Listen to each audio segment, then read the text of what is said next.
Hello, everyone. This is Àrmunn Rìgh, and this is episode one of As Above, So Belove. A little pun there, exactly to see if there's more people interested in astrology. Of late, we've been having a lot of discussions about astrology, me and Noble Intent, which I introduce to you guys. And we've decided because we felt that there was a bit of a lack of videos explaining astrology from, let's say, our side of the horizon. So seeing things from a perspective, like he usually says, contrarian. I don't know if that is the correct term or not, but we can use that as we roll. And so since we want to explore astrology a bit outside of the standard box and of the mundane, we decided to why not do it ourselves, right? So, without further ado, I'd like to introduce Noble Intent to you guys. Oh, good afternoon. I guess is it evening? It's evening over where you're at, eh?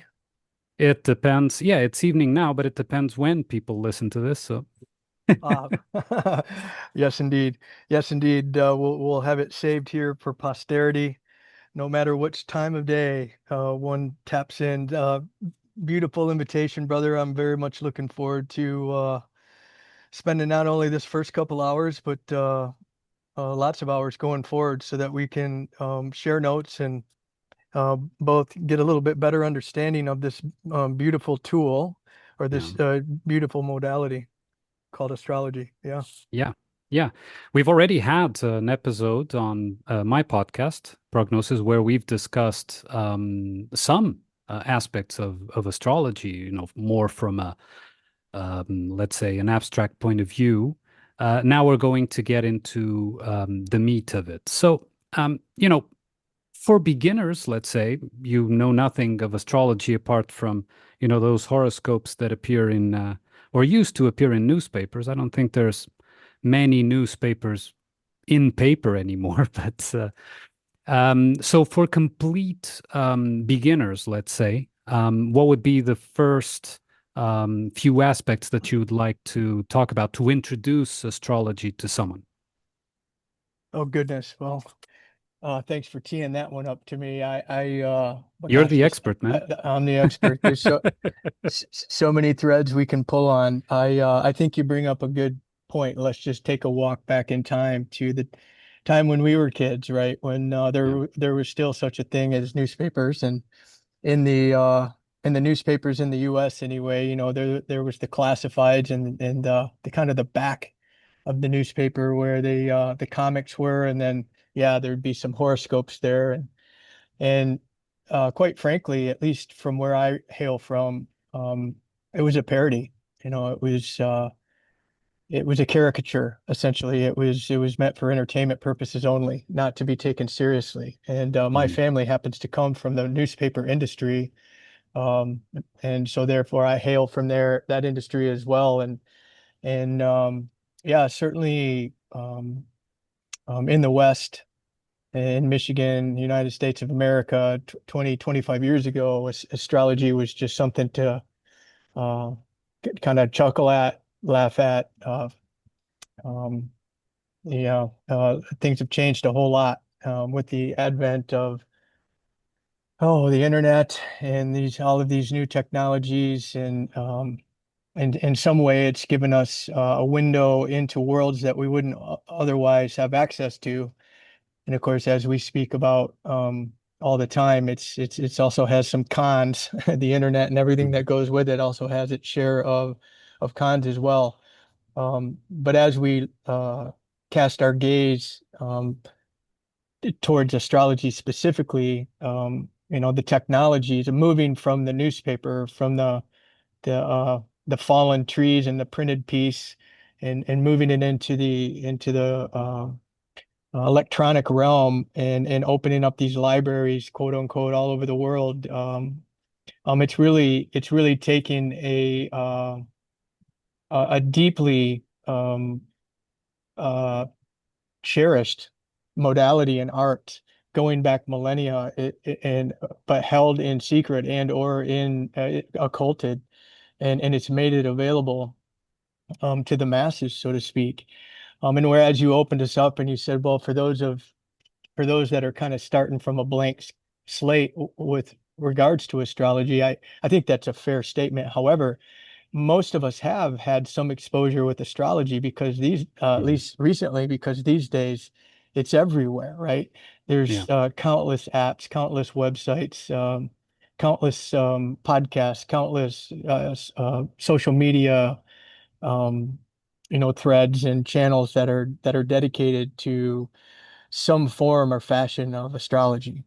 And uh, hey, I think a lot of them are trying to do their level best to maintain the integrity of the art and the craft. But unfortunately, as you know, as we know, things tend to get diluted when they're commercialized, and they tend to yeah, yeah. So in one regards, it's everywhere, and in other ways, it's overwhelming, and there's many different options and many different flavors, different approaches, different traditions, in different parts of the world with regards to the various different astrological systems, and it can be quite overwhelming. And then so I think that lends itself to people. Choosing a more simple a version, so to speak, of the astrological effort to try to I don't know, quench a curiosity, or Right. in some cases, have a deeper understanding of one's reason for being in this lifetime. So, at any Yeah. rate, thank you.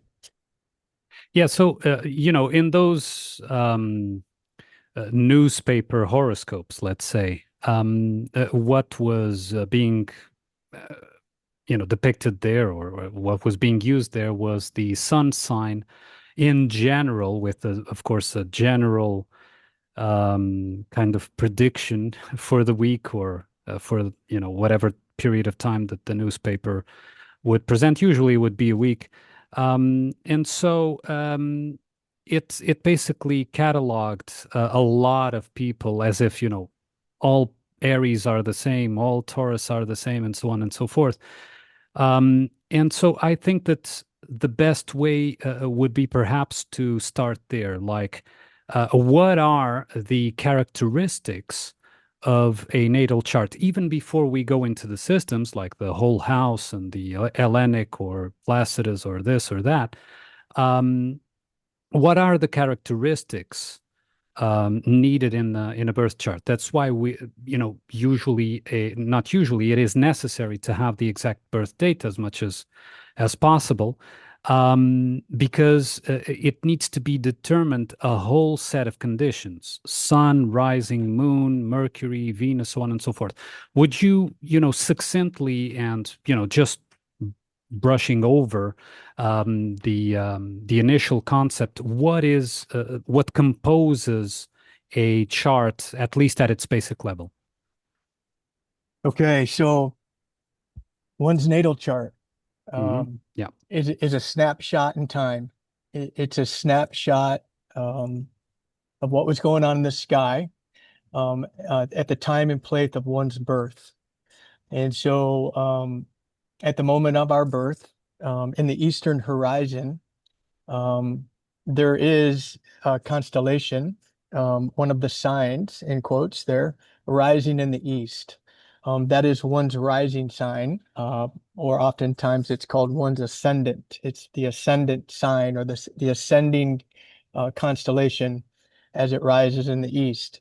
Mhm. That helps us understand the necessity for not only the accuracy of the place, but also of the specific time.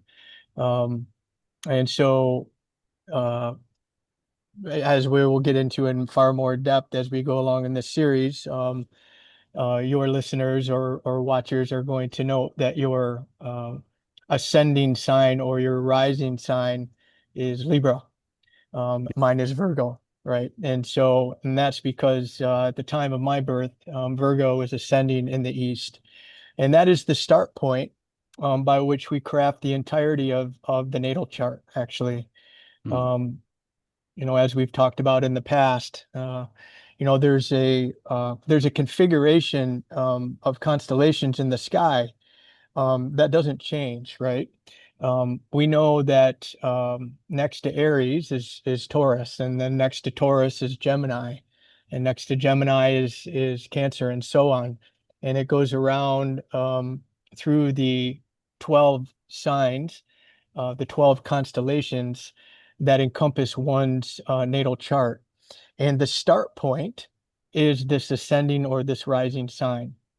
And mhm, so, for those who happen to be born not not in late March or early April, because what that's going to do is that's going to help us understand where our sun was um, when we were born, but which, let's say, someone who was born on a certain time and place, Aries was rising in the east at that time.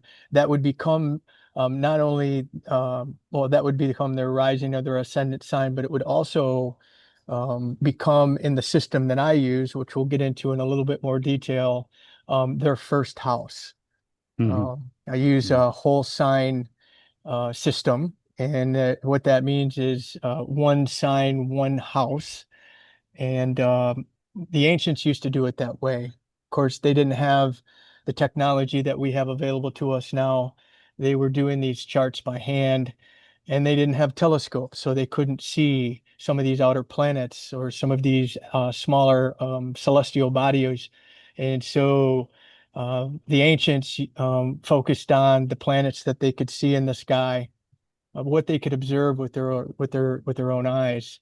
And so they adopted in the kind of in the Greek, in the Middle East there, they adopted the whole sign system, as did the Vedics, actually, as did the those brothers and sisters of ours out in the East, used more of what we consider to be a whole sign system. There's a number of different systems. Um, uh, Time-based systems that we can touch on at some point. mhm, But in the spirit of your request and your question, um, the rising sign is quite important in the uh, let's call it the more ancient traditional traditions. The mhm. because what it does is it sets the tone, or it sets the cadence, our start point really for the 12 house system. And Right. what the 12 house system does is that it delineates areas of our life that is relevant to all natives. So, um, So it is the basis on which the actual chart is calculated. People think it would be the sun because the sun is easier to determine. You just need to know the day you were born. But actually, the rising sign, the ascendant, is the basis for the calculation of the rest of the chart. Of course, you know you will have to calculate where these luminaries were at that time. But in terms of the relationship between them, the rising sign is the basis, right? It's the foundation for the chart. you got it. Yeah. You got it. And in fact, and then therefore, um, in even in, let's call it the Western contemporary, let's call it understanding of astrology, the rising sign is one of the what we call the big three, and that would be Mm, where was your sun, where was your moon, and what is your rising sign. As we cast our gaze farther back in time, going back to the ways in which the ancients did it, they would place at least as much emphasis on the rising sign.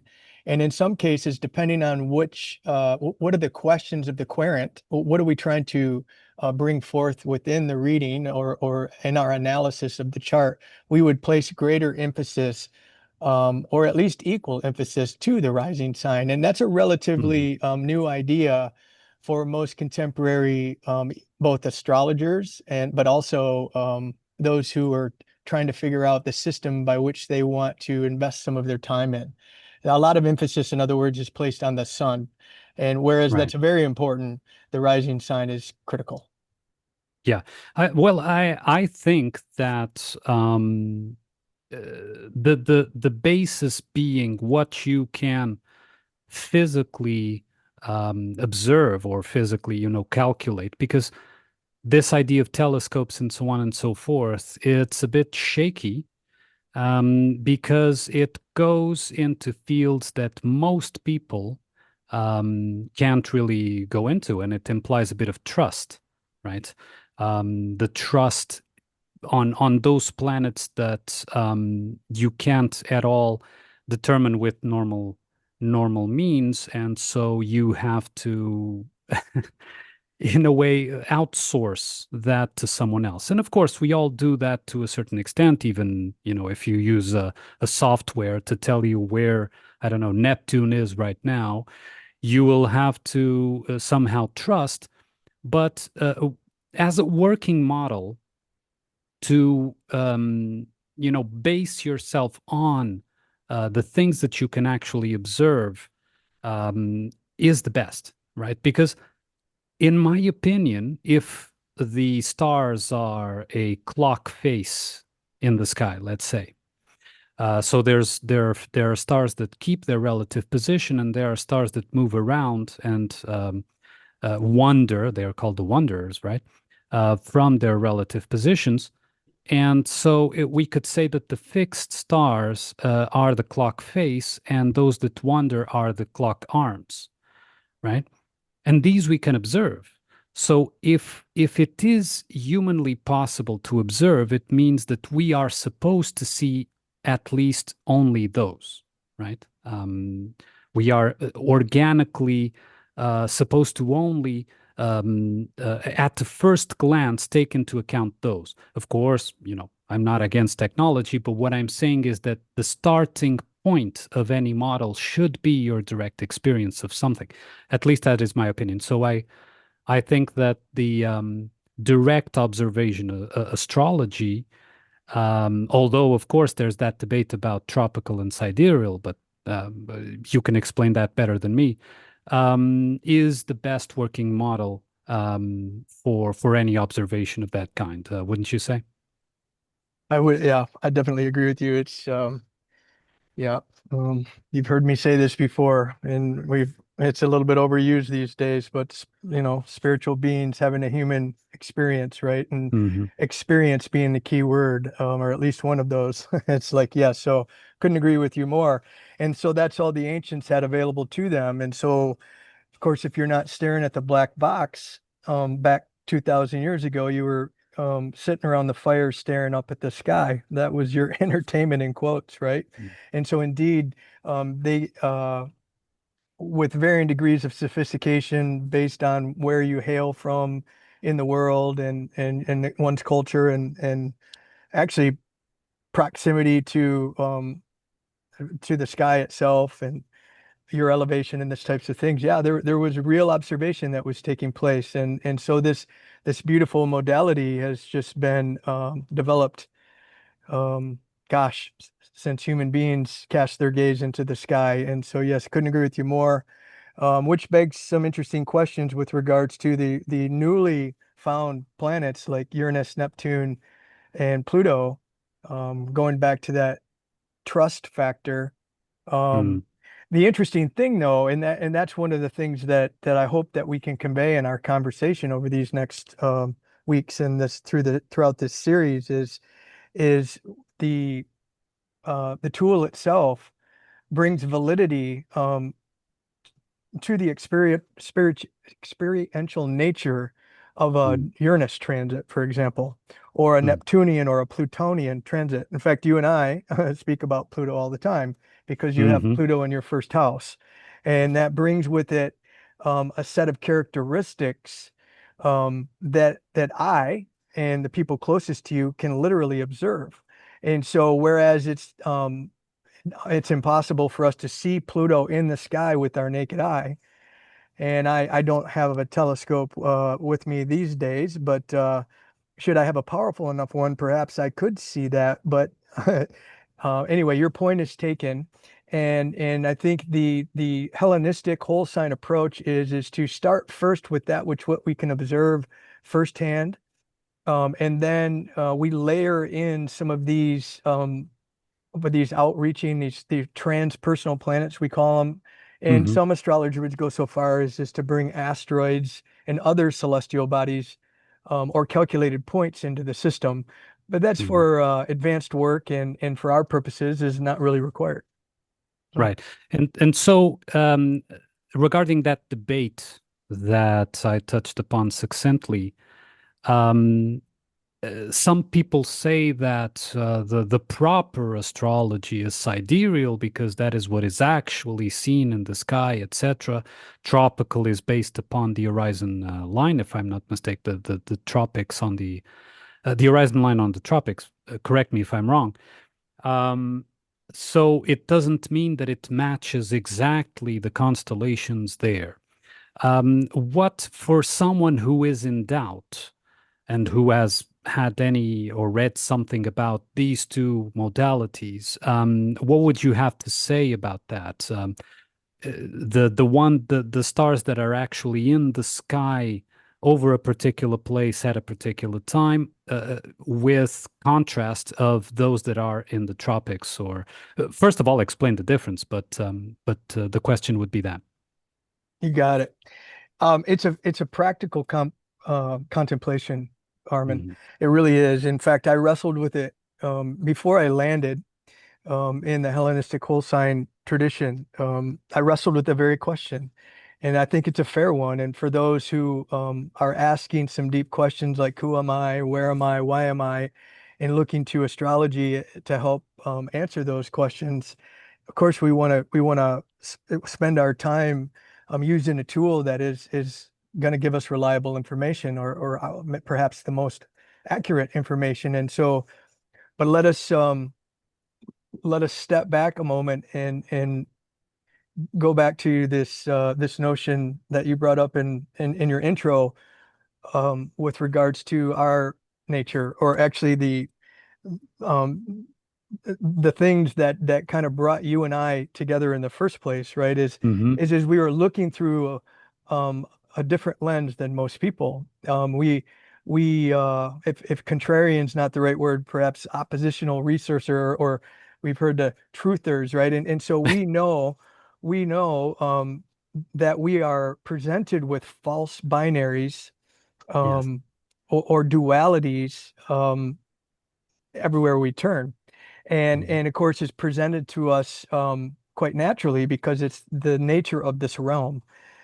It's is dualistic, right? And so we cannot know white, um, well, we cannot know dark in the absence of light, and vice versa. So there's an Mhm. inherent duality. And if you think about your question, um, and east is the opposite of west, right? And so we have the Western tropical approach, and then we have the Eastern Vedic approach, or the sidereal approach. Mhm. Doesn't it seem interesting to you that it's a binary that that people actually Yes. argue and Mhm. fight about? Yes, of course, of course, of course. But getting into what those actual systems are, what is the difference? You explain it better than me for sure. What is the difference between sidereal, tropical, and then, of course, move to why you, at least you personally, selected the tropical and, of course, the Hellenistic. Yeah, you got it. Mhm. So basically, to keep it as simple as possible, the tropical system, which has been more or less embraced by those of us in the West, is based on seasons. It's Mhm. seasonal. And you mentioned like the Tropic of Cancer, Tropic of the Capricorn, this type of thing, and it's Mhm. seasonal. Yes. Whereas the sidereal is based on fixed stars.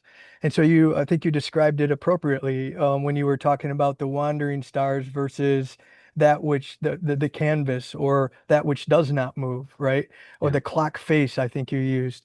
And so Yes. really it's as simple as that. And so um, I for those of us who are interested in tarot, and of course you did a series on this, so I know you have some interest in this, of course. Yeah. And many Hmm. of us are these days because the tarot is everywhere, and there's stores that are specific, um, the specifically dedicated to selling different tarot decks or oracle decks and this type of thing.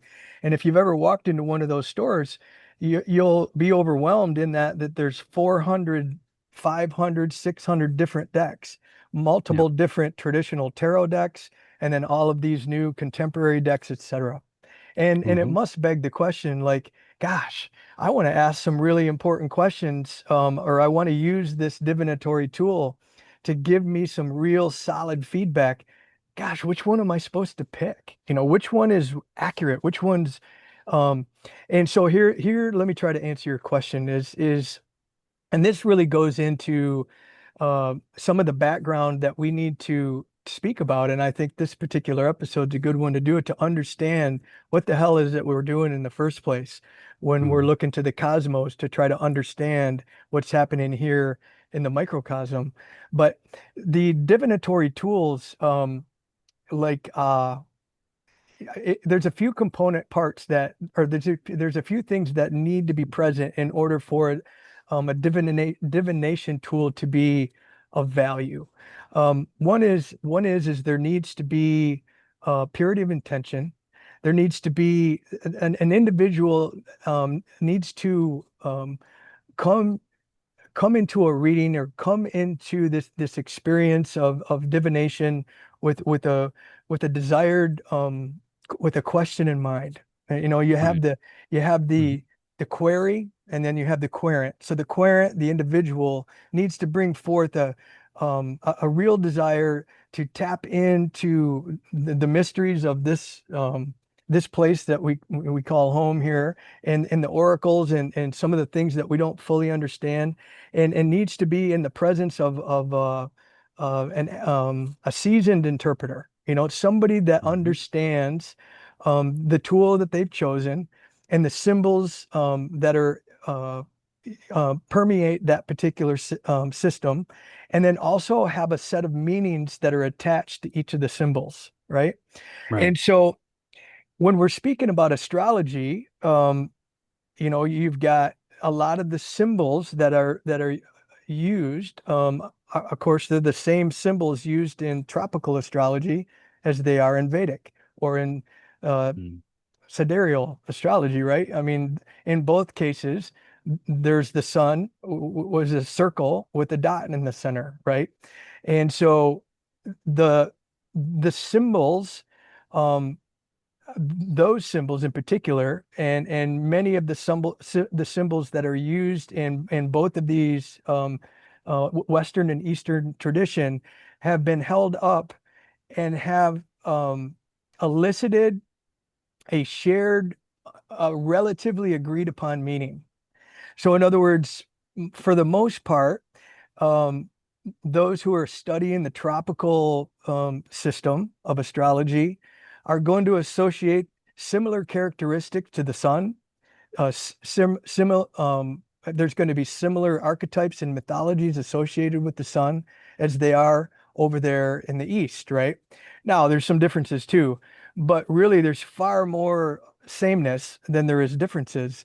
And Hmm. so if we just look at it pure from the component parts of the respective systems, they there is almost global inherent meaning that is recognized and understood and head nodded when it comes to things like the sun or the moon.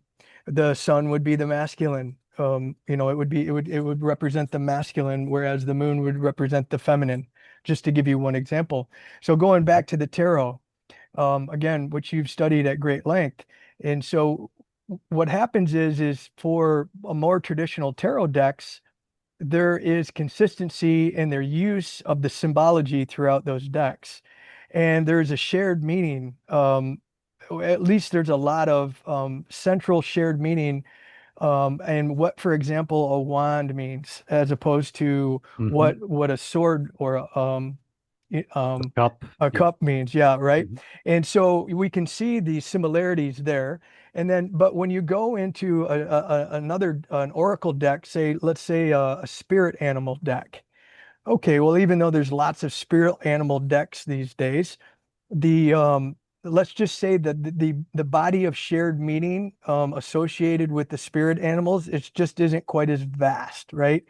There's um there's there's different depictions, physical graphic depictions of these spirit animals, and there's different meanings, or there's more variance in the meanings, right? And usually that's why when you buy one of these decks, there is a booklet, and that booklet gives one what each of these cards or each of these symbols mean within this deck.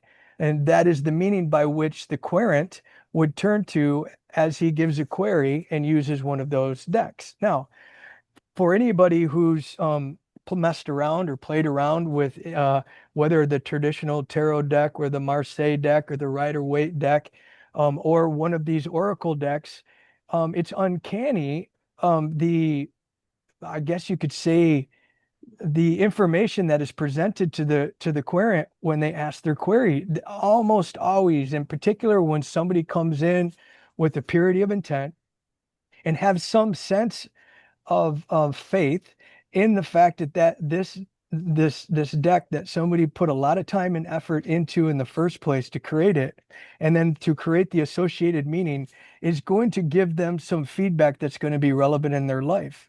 And so what I'm driving at is it doesn't really matter which tool you use, which divinatory tool that you use, so long my suggestion would be in particular when you get into the most complicated tools like astrology, is that you turn to somebody like me that has spent, the better half of, 6 years learning to interpret the symbols and then to share the meaning behind them. Yeah. Yeah, yeah, and there's a component as well that I think is very important, which is, like you've stated, the query, um, which implies something that I don't know if you've noticed, which is if before you have a question, the reading might be different. After you have a question, the reading is more directed. That shows us that there may the connection between, because there's this idea that, okay, the stars were in this position. The stars, I mean, the luminaries were in this position when you were born, and therefore you are like this. This is too deterministic for my taste. And when I say my taste, I'm, for my observation, for my contemplation and realization, because that is not a one by one ratio that I see things happening. And so there's this, I think it has to be understood, and correct me if I'm wrong or if you disagree. It has to be understood that the stars were in that position showing certain tendencies, but we that were, manifested through that position also influence the stars in the sense that um, the when we are asking a question, we are in a certain way also carrying, let's say, the stars to give us an answer, right? So it's not like even the title of this series, as above, so below. But it's not because of the above that the below is like this. It's both ways. It's a two-way street, right? And so it brings us to, understand why, in the system, in the worldviews that we are inserted in, it is so important for the system to promote beliefs, to promote, frameworks, psychological frameworks for people to operate in, what we would call boxes, right? So think within the box or think outside the box, that kind of thing. Because if you are thinking within a certain framework, if your psyche is within a certain framework, your reading of the oracle, let's put it like this, will be determined by that. So the stars will tell you what you expect. right? It's like, someone, imagine, someone approaches you for a reading and they want to know, will this relationship be a good one, right? And of course, knowing you, I think that you would ask, well, but what do you mean by good, right? Because what the person would be actually asking is, will this relationship be according to my expectation of good, which is already framed from the outside, right? Because we have movies, we have, literature, we have all sorts of things, indoctrination that points towards an idea of what a good relationship looks like, right? So that creates an expectation. But what is expected of us when we use, whether it's tarot or astrology or whatever it is, even if it's just, sitting down and contemplating, what is expected is that you have to step outside those given frameworks that limit the perception so that then you can receive the proper message, right? And so we could say, like recently we've been talking about this conjunction of Saturn and Neptune, right? That is coming up. Um, it has a traditional reading of it, right? There's a like a textbook meaning to it, but that doesn't mean that that conjugation will be the same for everyone. You understand? Because it depends on where you are at that moment, where you are as a perceiver of the actual oracle. I don't know if you agree or have any comments on that. 100% completely agree. And that's why yes, yes, it's really, really important that we ultimately assign our own meaning. Hmm. Okay, but to your point, our understanding of the way the world works, our history, all of these things have been co-opted, or we in large measure, most of us have been indoctrinated with a certain framework which lends itself to how we assign meaning. And so your point is very, very important. And then that'll be something that we'll discuss at length here. And so therefore, who am I to tell you that your meaning is wrong, right? or Hmm. or is not truth with capital T. Um, and again, this meaning ultimately when we're going back to why in the hell would you get engage with the effort necessary to learn astrology in the first place? It's likely because you're really interested in some really important questions, right? Or else you wouldn't take the time. You wouldn't spend. We wouldn't be doing this series. You wouldn't have done the series on the tarot. We just Hmm. simply wouldn't be bothered, right? And so we're asking some really important questions. So we want some really good answers, and so we understand the importance of assigning meaning. And so that means is we just can't pull from the the false memory room, right? To use your Hmm. vernacular, and Yeah. just have that permeate our meetings. We need to dig deeper. And actually, astrology, the very act of using the tool itself, helps us uncover patterns that, frankly, we need to see, um, which allows us to modify our meaning, right? Yeah. Which gives us more accuracy. Yes. Does that make Yes. sense? Yes, Yeah. that is exactly, yeah. That is exactly the way I see it. And I wonder, sometimes I wonder if the luminaries that move across the sky and across the seasons and so on only move because we are not in our original organic state, right? So, as some people say, the fallen state. And if in that original state, actually all stars would be in their proper fixed place, but that is a speculation for another time. But yeah, the idea that when you look at the clock, you want to know the time, but it depends. You want to know the time for what? Because you're late for a meeting, a business meeting, or because, you agreed on a certain time to meet your lover and, time seems to be standing still and, you want things to rush, towards that blissful moment.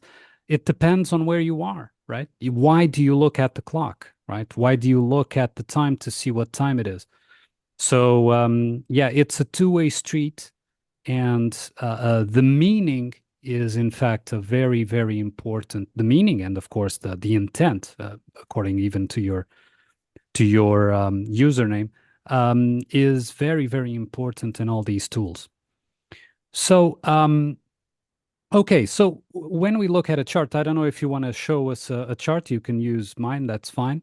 Just to for people to get you know, a peek at a first peek at how a chart looks more or less, and we I, can. I, I do, Mhm. and in fact, I think um, certainly as we get into the next video in this series, we're going to be spending a lot of time in the chart. So, but before we go in there, Oh, okay. just allow Mhm. me to bring up a couple other points that I think that are relevant to the questions that you've already asked, and I think relevant to anybody who's considering, a deeper exploration into this modality. And it goes to the very name, of this podcast, although we'll go to the non-pun version, right? As above, so below. And that's associated with the second Hermetic principle, or the law of correspondence. And what it does is it suggests that um, well, as above, and more or less the above, we can think of the cosmos. That's what we can see up in the macrocosm, up in the sky, um, is similar to, or the same as, is what's happening down here, boots on the ground, right, on the earth, in the mundane, um, in the microcosm, right? And so the what it's suggesting is it's suggesting, as the sun goes, it's going to impact, um, and it's going to have a correspondence to certain sets of, for lack of a better, the behaviors of the native, on the ground, and so that we can draw a correlation between the two.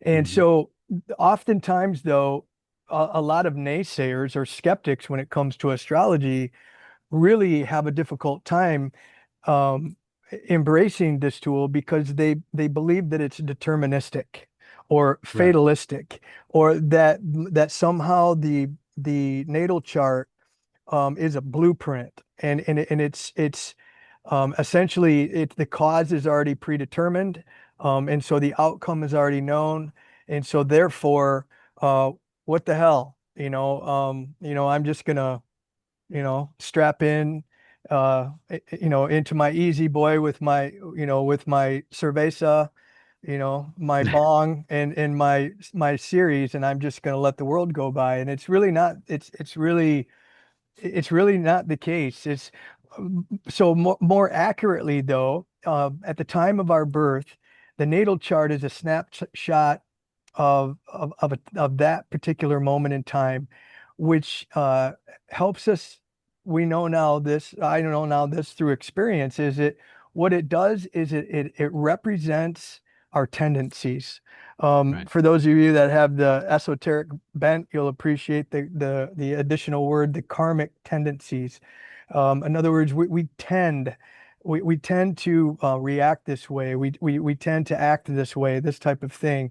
And so the natal chart is this amazing tool, in that no matter the time of our life, whether it's when we're 6 years old or when we're 60 years old, as we use it as a filter, and correlate it to what's actually going up, in what I like to call is the real-time clock, to use your metaphor there, to the Mhm. real-time sky, is going to give us some indication of what's going on in our life. And so if we're unconscious, there is a deterministic nature to it, right? Because if we never bring conscious awareness to our actions, to our reactions, and so on, Well, we're basically gonna follow the same patterns. We're gonna follow the same cycles that are reflected in our natal chart. It's when we bring conscious awareness, once we can identify and see the patterns, that's when the magic happens.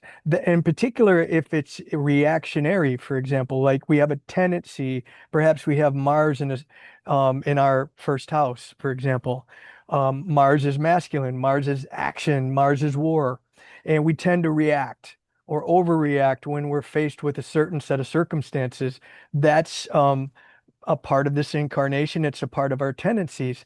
But when we have awareness, when our partner, our loving partner, the one that we've selected to live our life with, for example, says, "Hey, honey, listen, I just want to bring to your attention that when I bring up XYZ, you tend to overreact, right?" And as soon as that awareness is there, the native understands that, okay, I have a tendency to overreact. And so he or she works diligently to try to not do that, to try to stay neutral, to try to stay non-emotionally engaged and more neutrally engaged. And so that is where free will, that's where choice, that's where again, going back to this idea that you brought up not too long ago in our conversation, you're just suggesting that exactly what I'm trying to illustrate further here is that we have agency, we have free will choice. And so let us not get hung up on the idea that our natal chart is just going to determine the outcome of our life. It's really far from the truth, which lends itself to this idea that you suggested that it's bi-directional. Um, Yeah. yeah. Yeah, it is. In my opinion, it is. And any such system is bidirectional. Of course, astrology, because it is based upon motion of actual lights, tends to be seen as deterministic in the sense of, oh, you have this planet in this sign in this house, therefore, consequently, it will be this. It means this, right? You will have good luck in this or bad luck in that, or whatever it is. And that is not how I see it, because it is about the tendencies, as you've said, and I've said before as well. But those tendencies are there to be observed, right? And once they are observed, and once they are realized, and once, therefore, by the very, sheer realization of whatever it is, they are transmuted into something else. And that is, the alchemy that the tarot is so um, heavy on. Then it transcends, the same. If you looked at your chart, your birth chart, let's say, 30 years ago, and back then you had a different type of psyche. Let's say you were in somewhere else internally, and so you would look at things in a certain way. You would look at the exact same conjunctions and oppositions and trines and so on, which will explain what it is later on, in a certain way. Now, 30 years later, you look at the very same chart and you see different things. Why? Because you've realized in the meantime, you've realized a lot of other things about yourself, that self-knowledge aspect to all this, which is not evolutionary, in my opinion. It is self-knowledge. We are undressing, not putting on more clothes. And I think that this is a key point that I want to emphasize.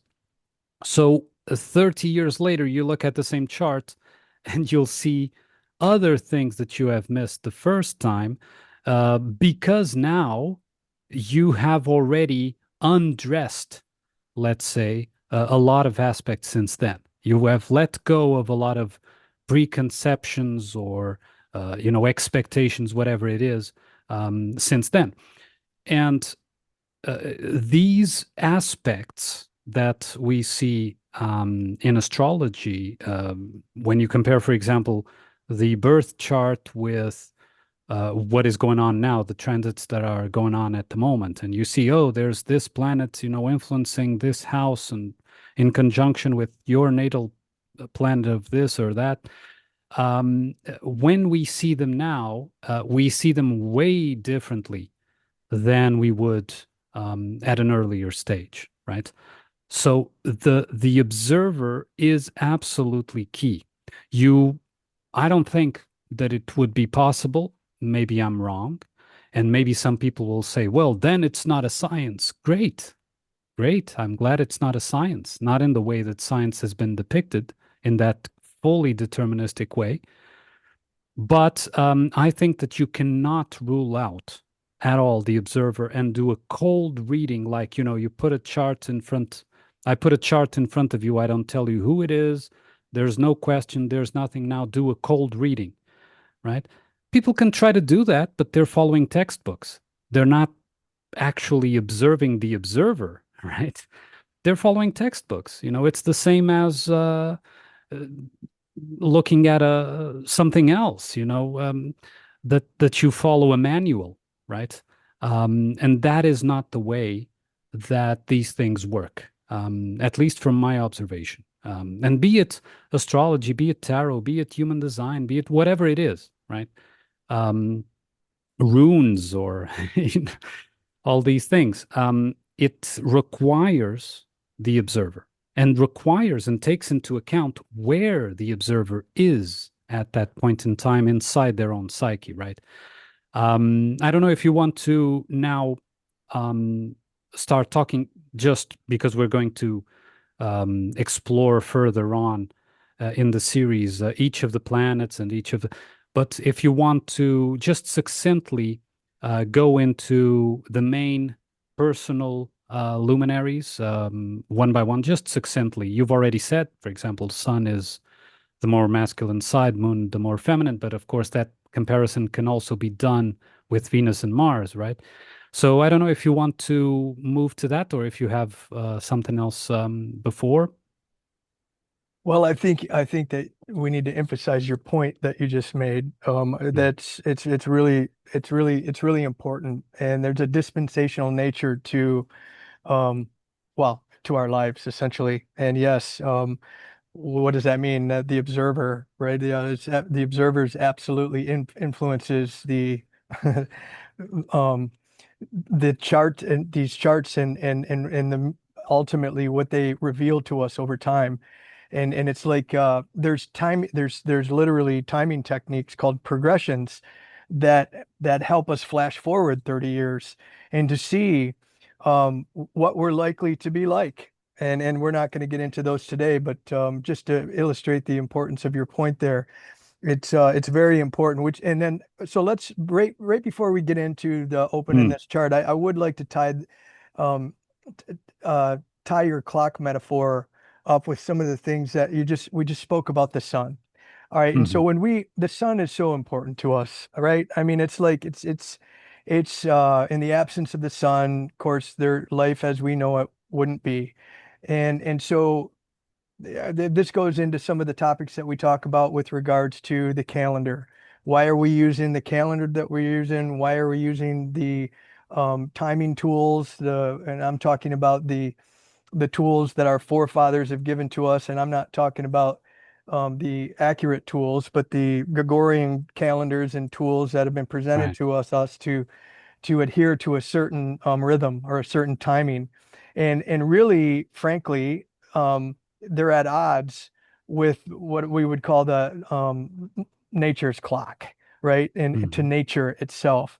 And being that nature wouldn't be if it wasn't for the sun, it's appropriate for us to use the sun, um, one to further validate your thought of the bidirectional nature of the as above, so below, right? And so we mm, know that there is energy that emanates from the sun. In the absence of that, I would be cold. In the absence of that, I wouldn't be able to eat. And so there is a radiation that literally a visceral radiant heat and energy that comes from the sun that gives life, right?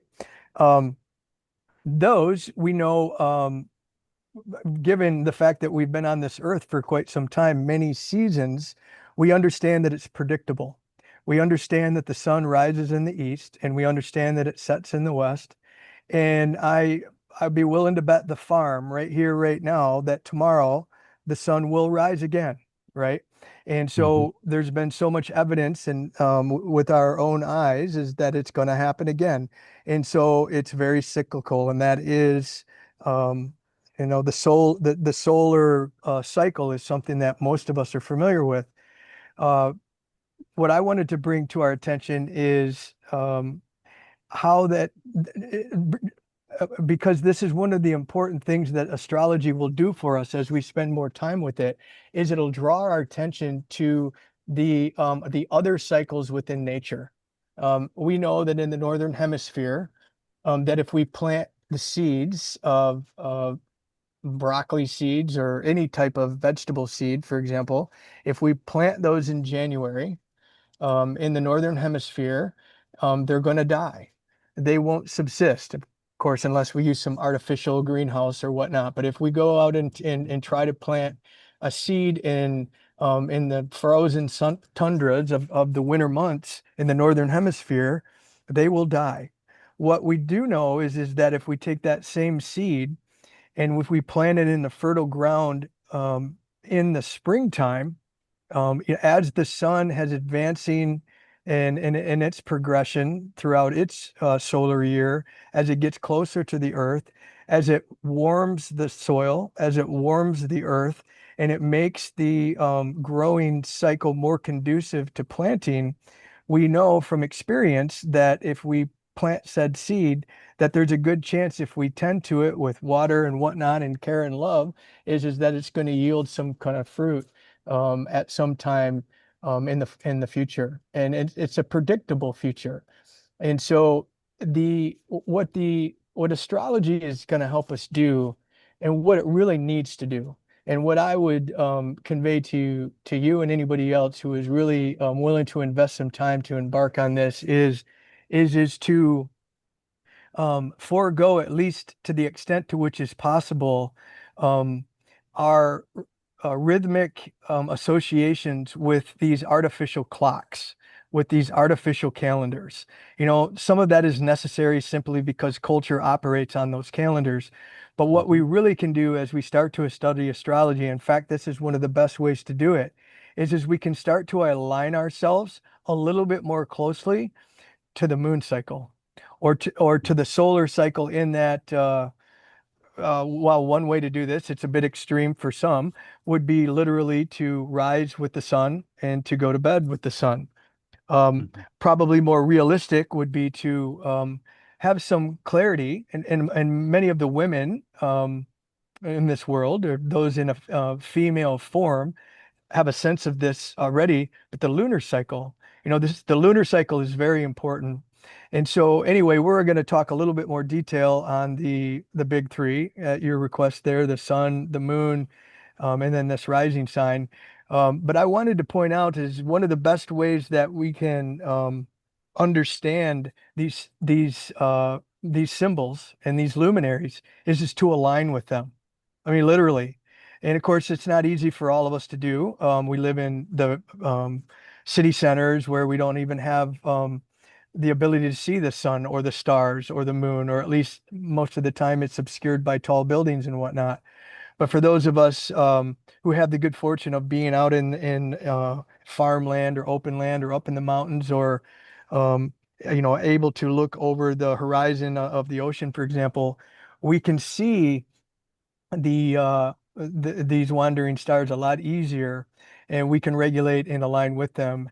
And at any rate, I would encourage y'all to certainly the moon cycle. I think it's important to understand which part of the lunar cycle one is in, because if you're approaching the full moon, the fullness of the moon, you shouldn't be surprised when the fruits of your efforts or your intentions or your actions or your non-actions reveal themselves, because that's what a full moon does. It represents the fruit. It represents Hmm. the culmination of the effort that went into the sowing process in the first place. So, Yeah, and you know what is interesting is that even without, which was my case, and this is a personal individual case, even without paying attention directly to those cycles, just by being somehow aligned with what I call the ego, the inner authority, whatever. Um, you find out even after, you know, things have passed in a certain period of time, or a decision was made, or whatever, that the decision was made in conjunction with the most appropriate of time. So there was this intuitive kind of lead up that promotes, if you are in trust or faith, if that is your preferred word, with your individuality, you would eventually align with the clock, even without being aware of the clock per se, right? Like, oh, wait, I must make this decision now because it's a new moon, like it has to be done now. No, it's not like that, because if you're aligned, you will naturally make the decision and not even know it's a new moon or something like that. That is my personal experience anyway.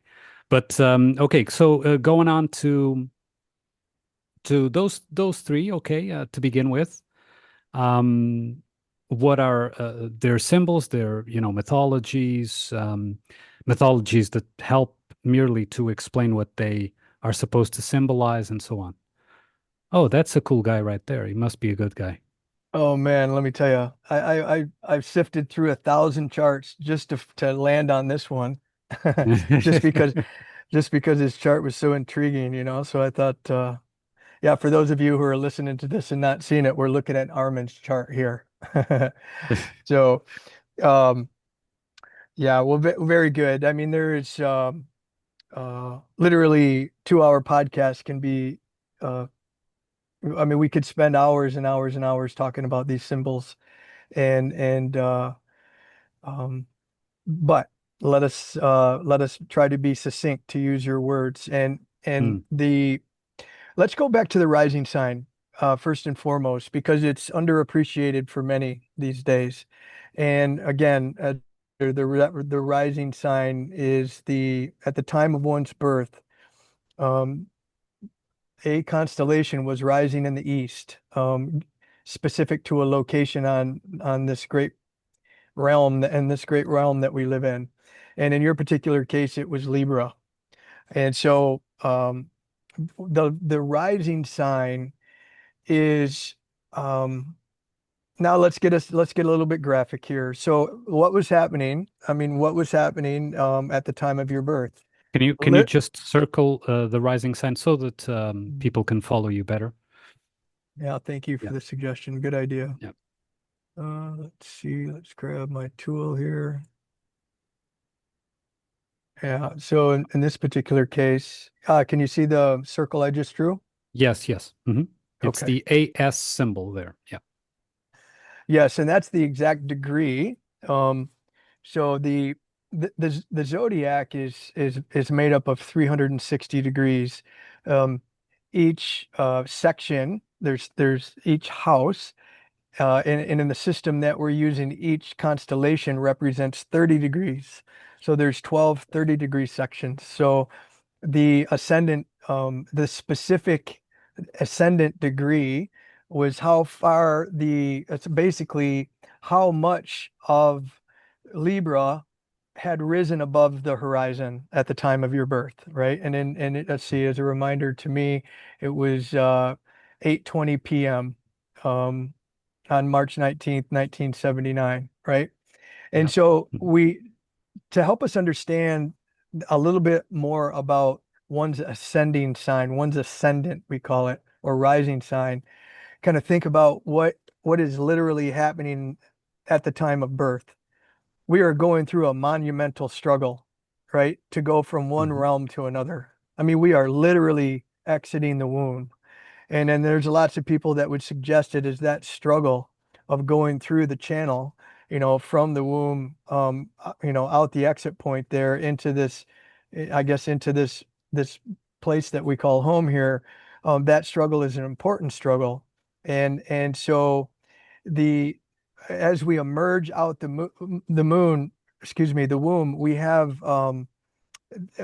given the epigenetics, the circumstances. I mean, literally, which constellation is rising in the east, where the which planets happen to be in that constellation. They literally help us can understand some of the specifics that happened. Um, Actually, as we were exiting, literally Hmm. exiting this channel. So, for example, many people that have um, let's call it intense placements in the 12th house, which is just above, near Hmm. this what we call the cusp, which I'll give some more clarity later. But let's just say that Pluto was right here where my cursor is, just above this blue Hmm. line here. That generally suggests that the birthing process was problematic, or that generally suggests that maybe the baby was premature or was coming early, or mom's health was in question, or the baby's health was in question. And so, anyway, this is the coming out party. We're literally coming out the womb, and here I am. And so the first house and the which has is greatly the characteristics of one's first house is their ascendant sign, which helps us understand the experience that they were going through at the time. Is it reflects things like one's personality, how they present themselves in the world. Um, it talks about their body. Um, could be the symmetry or the absence of symmetry of their body, but it's more of we'll use the phraseology, the I am, with a little I and a capital I. And so the first house, at least in the language that I use, it's more along the lines of the little I.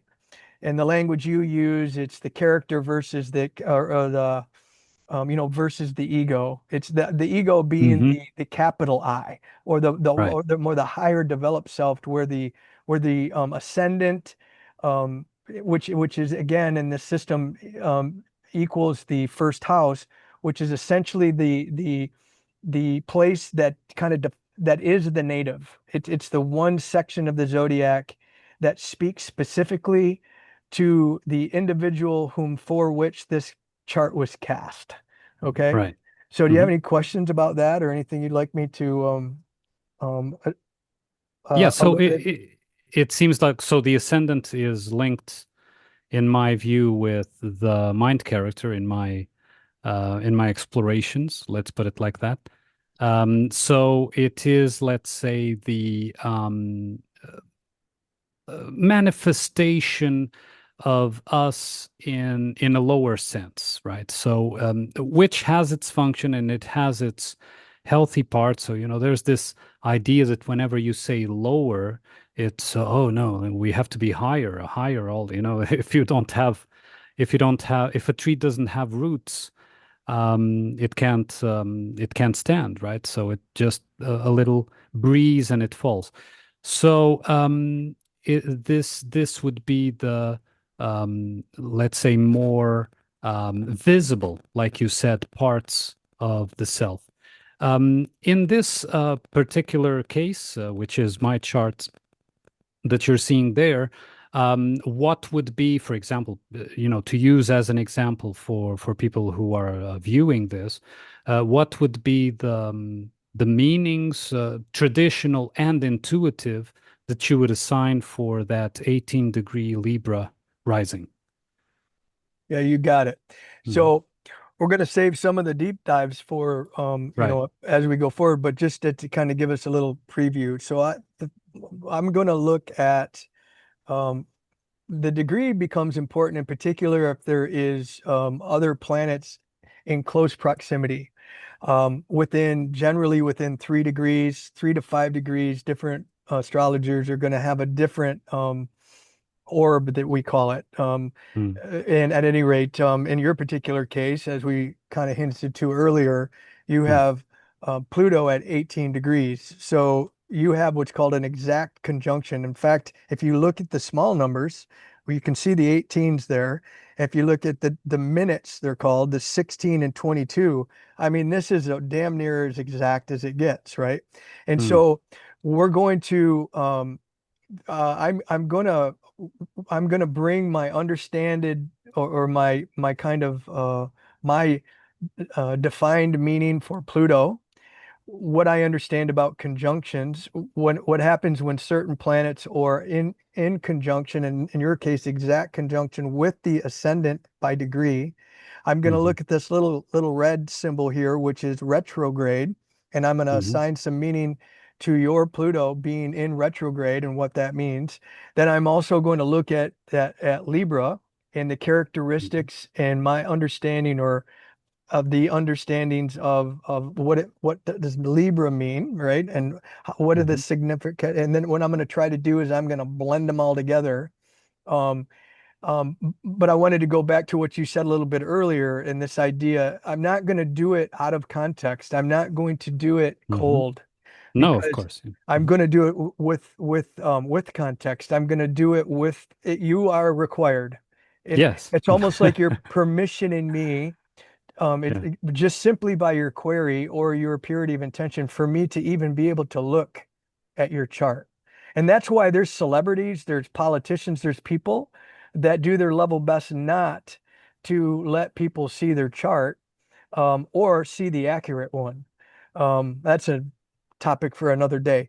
But Right. so that's all, everything that we just talked about um, tells me a lot about you, in particular because we spent many hours on the phone, many hours in person, talking about really important things that help us understand each other and to the extent to which these have even more meaning to me, Hmm. because I know you.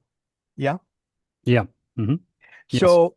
So, so we're going to spend a lot of time kind of fleshing out um, you for the benefit of you and also your audience and mine, just so that the real world examples are I've found is one of the best ways to help people learn. Um, Ultimately, by the end of our series, I'm hoping that you feel qualified enough to go grab one of these inexpensive tools that are made available, and so that you can start to track these cycles, these I mean, to start the solar, the lunar, and the ascendant cycles, I think are a good place to start. Um, and then so that you have enough understanding of what these symbols represent, so that you can start to marry up your experience, boots on the ground in your day-to-day life against what these tools are telling us is going on in the sky. And I promise you, if you do that for a solar year, you will start to recognize when Venus is involved or Pluto Hmm. is involved. And in your case, let us just hint towards the future a little bit. And one of the things that I'm going to do that's really important is I'm going to say, okay, I know that his ascendant is Libra. I know that therefore his first house is Libra. And then I'm going to say, okay, well, what is the god or goddess in which Libra is the temple of? In other words, what is the ruler, the ruling planet, or the god or goddess of Libra? And that happens to be Hmm. Venus, right? Yeah. And Hmm. so what happens to Venus is going to have a direct effect on what happens to you, depending on the cycle, depending on your station in life, this type of thing. And I'll just before we leave this particular topic today, it just so happens that right now, um, and we'll have some better understanding of what the hell I'm talking about later on. But Venus is in a square aspect to Uranus today. Hmm. And so because that's your ascendant ruler, or which is therefore your chart ruler, that means if we were to analyze what was going on in your day, we might see some correlation to that aspect happening in the macrocosm or the cosmos as to what you're experiencing on the ground, right? Right. Hmm. Yes. So, And so in this particular case, the square affects Venus that is actually in Aquarius as well as that natal chart. But so you touched upon lightly on the conjunction, and I think it's a good example to at least, we're going to go deeper into conjunctions and all that. But you talked about the fact that Pluto is on an exact match to the ascendant, so and that it's retrograde. So first of all, could you clarify what retrograde means? I don't know what the opposite of that is. Forward motion. I don't know. And how would that be interpreted? First in the textbook sense, but then also intuitively involving the observant, let's say, the observer. Yeah. So the conjunctions is when boy, I wish you could see me, but essentially it's when two celestial bodies or a celestial body and a point, a calculated point are on top of each other, or they're Hmm. in very close proximity to one another. That is the nature of a conjunction. Uh, for lack of a better, the what we can kind of view it at is the characteristics of the two points or planets or bodies. The characteristics of those two have a merge-like effect or a Hmm. blending effect.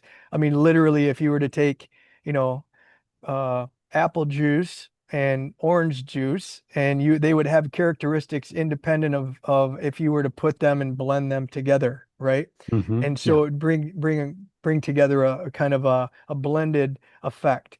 And so because the ascendant represents it, well, remember, it represents the native, it represents the kind of the personality, how we present ourselves, actually to some degree our health, our body.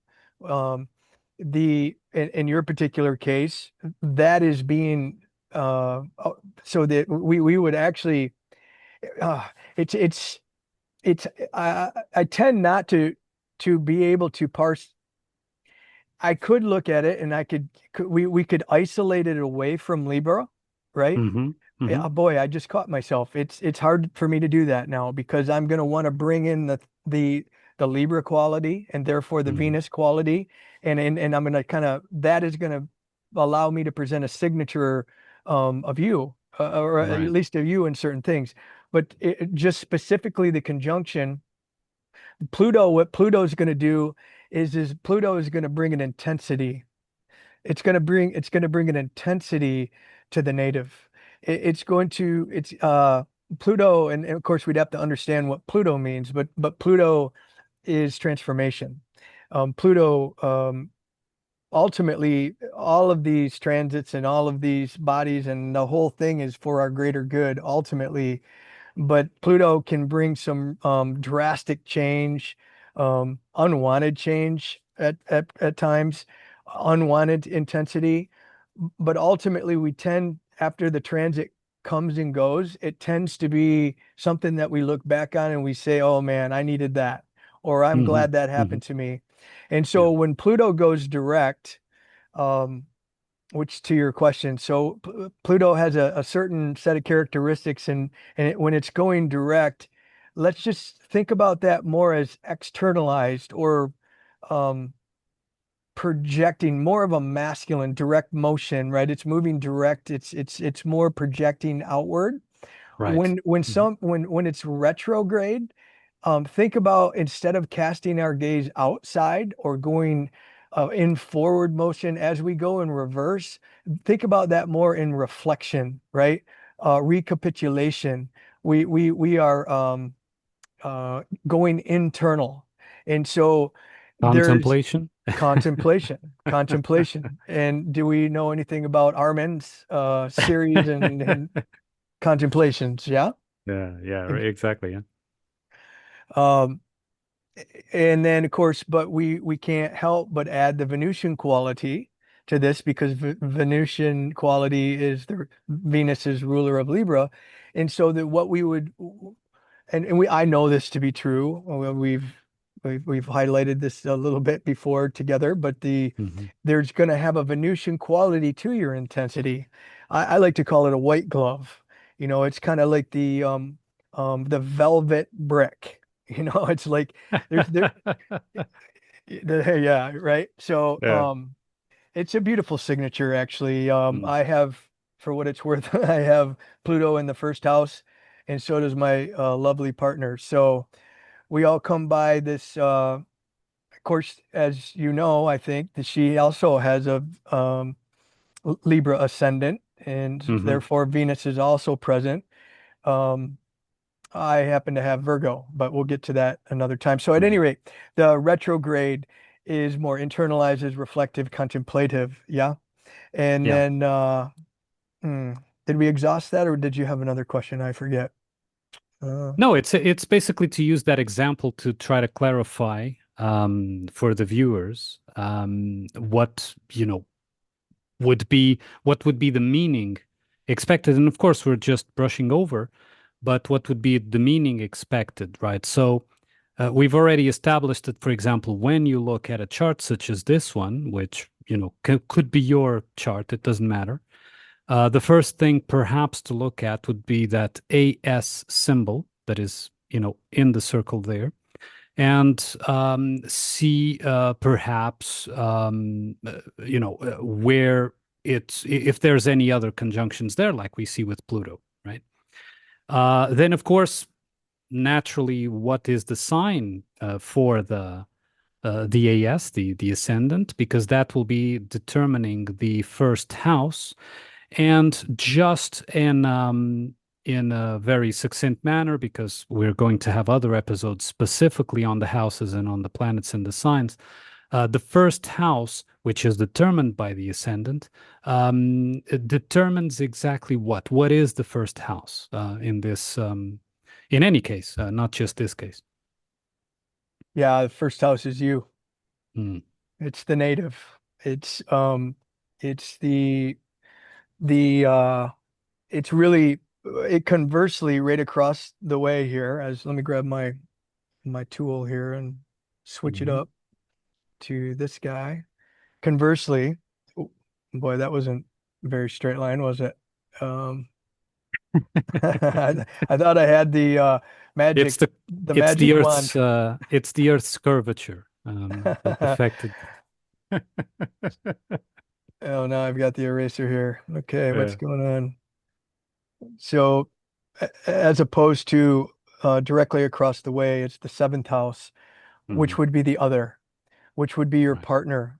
Generally, your romantic partner could be a business partner, but the first house represents you. It's really the house that does represent you.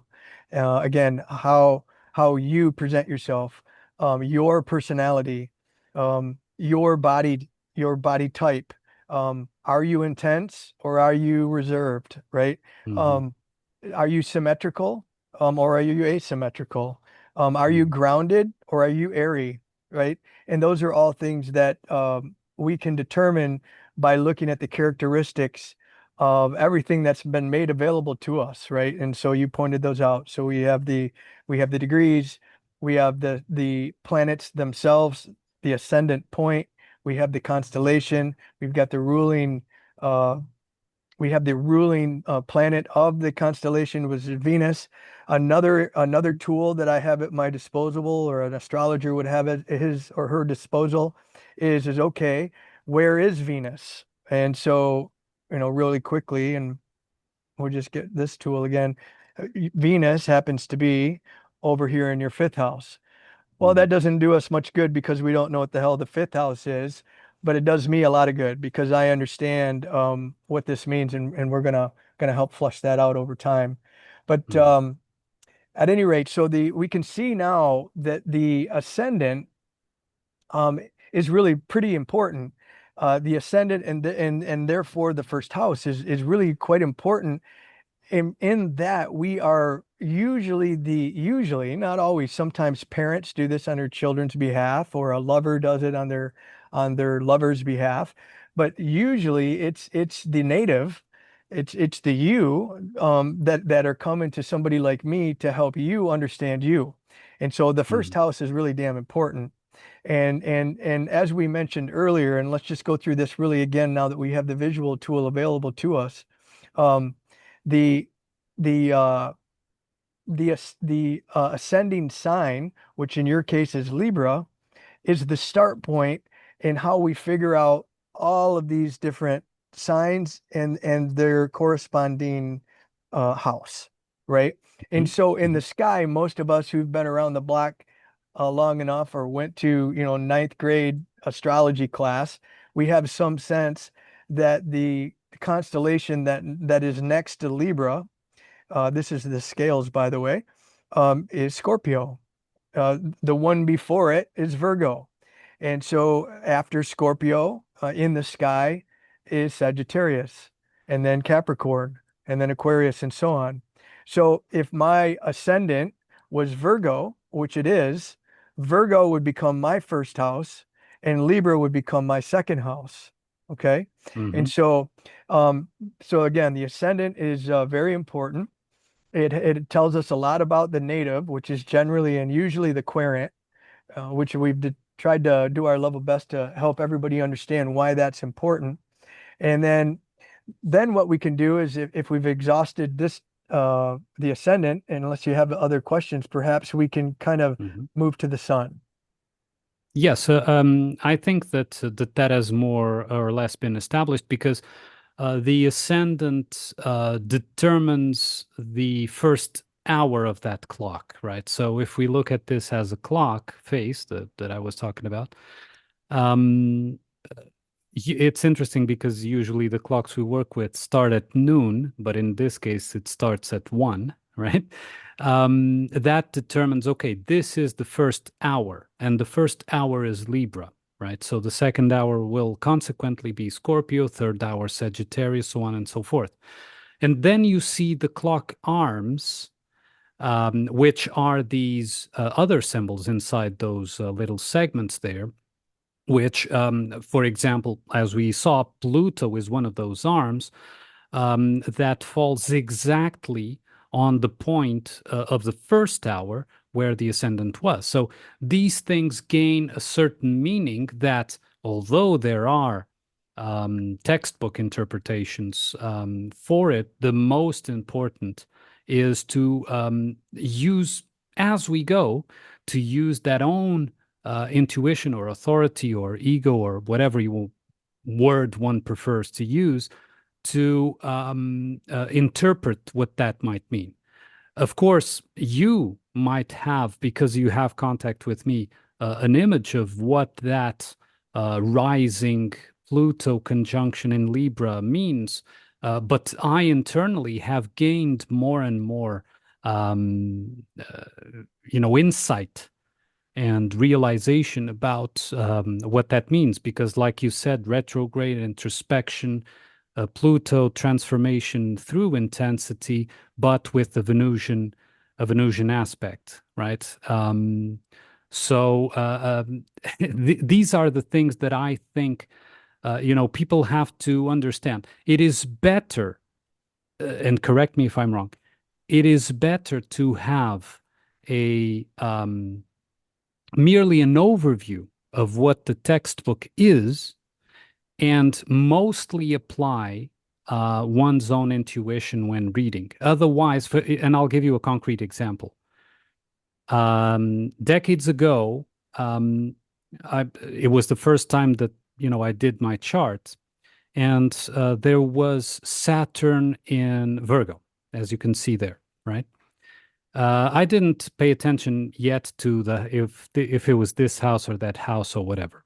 And this was done on a website, and the website stated that Saturn in Virgo means that I would be reserved and never would have success speaking to the masses or something like that. It was something down those lines, right? And for a period of time, I was affected. I was like, oh, okay. At the time, I wanted to be a musician, so oh, I can't. I can never be on stage, and I can never, talk to a lot of people or sing in front of a lot of people or whatever. Uh, and of course, what happened was that, interestingly, that challenge, I was put in a position where I did have stage fright, which is again the tendency, but I was put into a position where, it's do or die. You came to um, this stage. I was actually on an actual stage many years ago, and as I was climbing up the steps to that stage, I was like, okay, just do it, right? Yeah, you have these retractions or these doubts about yourself, or if you can or cannot do, or this and that, because I was programmed by that interpretation. Okay. And when I got there, I simply did it. And I realized about myself that no, that's all BS. I absolutely could do it. This had, this was a textbook meaning that perhaps was relevant to someone, perhaps, but it wasn't, it didn't say the whole picture about my Saturn in particular, right? So I did it and I overcame that fear of, that stage fright, if you could call it like that, and deprogrammed in a sense. It was a layer of clothing that I left behind in that particular episode of my life. So it is really important that, yes, we look at an overview of the textbook meanings, but then it's really crucial to apply this. Okay, let me see how this really manifested into my life. Because you have free will, and I would have the free will at that time to not step on that stage and say, no, I'm afraid. I won't go. Right. But I did. I went, I did, and I, basically overcame. Right. So, yeah, that would be my comments about these things, and then now we can move to the sun if you like. Yeah, no, your intuition and the import of what you just said, it needs to be emphasized. It just needs to be emphasized, and in fact, that helps. That brings me to my origin story with regards to astrology. It's like, again, I wanted to know thyself. I wanted to know, who am I? Where am I? Why am I? And look, we, again, as we pointed out a few times, and anybody who's watching this probably knows one or both of us, right? And so they're going to know that we're a bit skeptical as to the meanings that have been assigned by popular culture and by society and by the mainstream, and we just don't buy it. And we know that there's an intent to deceive in a lot of cases. Sometimes it's just ignorance. And so what you say is just super important. And in fact, that's the reason why I was so excited when you suggested that we do this, brother. Is it's because I think my goal and objective is just to hopefully to equip those of you who are interested, those of us who are interested in going a little bit deeper in the utilization of this tool to, again, like, test it. Right. Well, okay, it's okay to go read a dozen people's understanding of what Pluto means, or what Pluto means in Libra, or what Pluto means in Libra in the first house. And you can allow that to inform ultimately the meaning that you land on, but just let it inform. It is not. And oh, for those of us who are tend to get complacent with reading one, like, uh, set of tea leaves or one set of meanings and then calling it good and okay, we understand that. Boy, that's just not going to work. It just won't Yeah. work. And what we need to do is test it against our experience. The example that we just used with you being a contemplative, a Mhm. velvet brick, an intense person though, but with some Venusian, like uh, decorum or what have you. That's anybody who knows you can attest to that. And you have enough evidence in your behavior and the reactions that you receive from the others in your life to validate it. And what that does is that allows you to solidify your understanding and your meaning. Now, just to be clear, is that's going to help you do you even better. Because what happens Mhm. is when these symbols that are relevant to you now, as you're in your mid 40s, for example, they're going to have you're going to be able to apply the meaning that you've come to understand about Pluto, for example, in a relevant way 20 years from now. And so for Right. you, that's critical, right? And for me as an astrologer, once you and I head nod and say, you know what, 20 years ago, Pluto was here and it had this effect. And now when I go 5 years from now, I can say, hey, we know how Pluto operates when Pluto's doing X, Y, or Z. And so that helps me do my job helping you do you, if that makes any sense. We have to be a little bit careful that we don't apply the Yeah. meanings that's specific to us to other people, right? Absolutely. Because there's a little Absolutely. bit of Yeah. variance here. Yeah. Yeah. Okay. And another question before you move to the sun, I think it's relevant. It's something, I think more relevant to past generations. But what if you don't know your exact birth time? Is there any solution to this conundrum for people who can't really determine because, it wasn't noted or whatever? Is there any solution that astrology presents for that problem? Few.